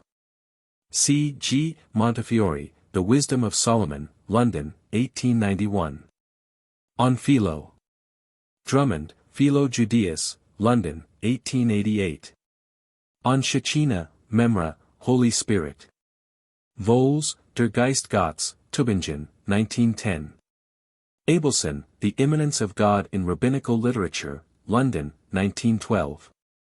On the Yetsirah Book. Frank, La Kabbal, pages 53 to 66, 102 to 118. Greets, Gnosticismus und Judentum, Breslau, 1846, pages 102 to 132. Parts of it are translated into English in W. W. Westcott Sefer Yezirah, London, 1893, and into French in Carpi's Études sur les origines et la nature du Zohar, Paris, 1901. On the Doctrines of Emanation and the Ten Sefirot. Joel, in the work previously mentioned. It contains the best account of the relation between Jewish and Neo-Platonic mysticism. Ehrenpreis, die Entwicklung der Emanationslehre in der Kabbalah de 13. Jahrhunderts, Frankfurt, 1895. This work is indispensable, page 179, for the history of the development of ideas. Eliphaz Levi, Le Livre des Splendeurs, Paris, 1894. A translation of the whole of the Zohar, into French, by the late Jean de Pauli, has recently been published. It is absolutely indispensable as the only complete translation yet attempted. The end.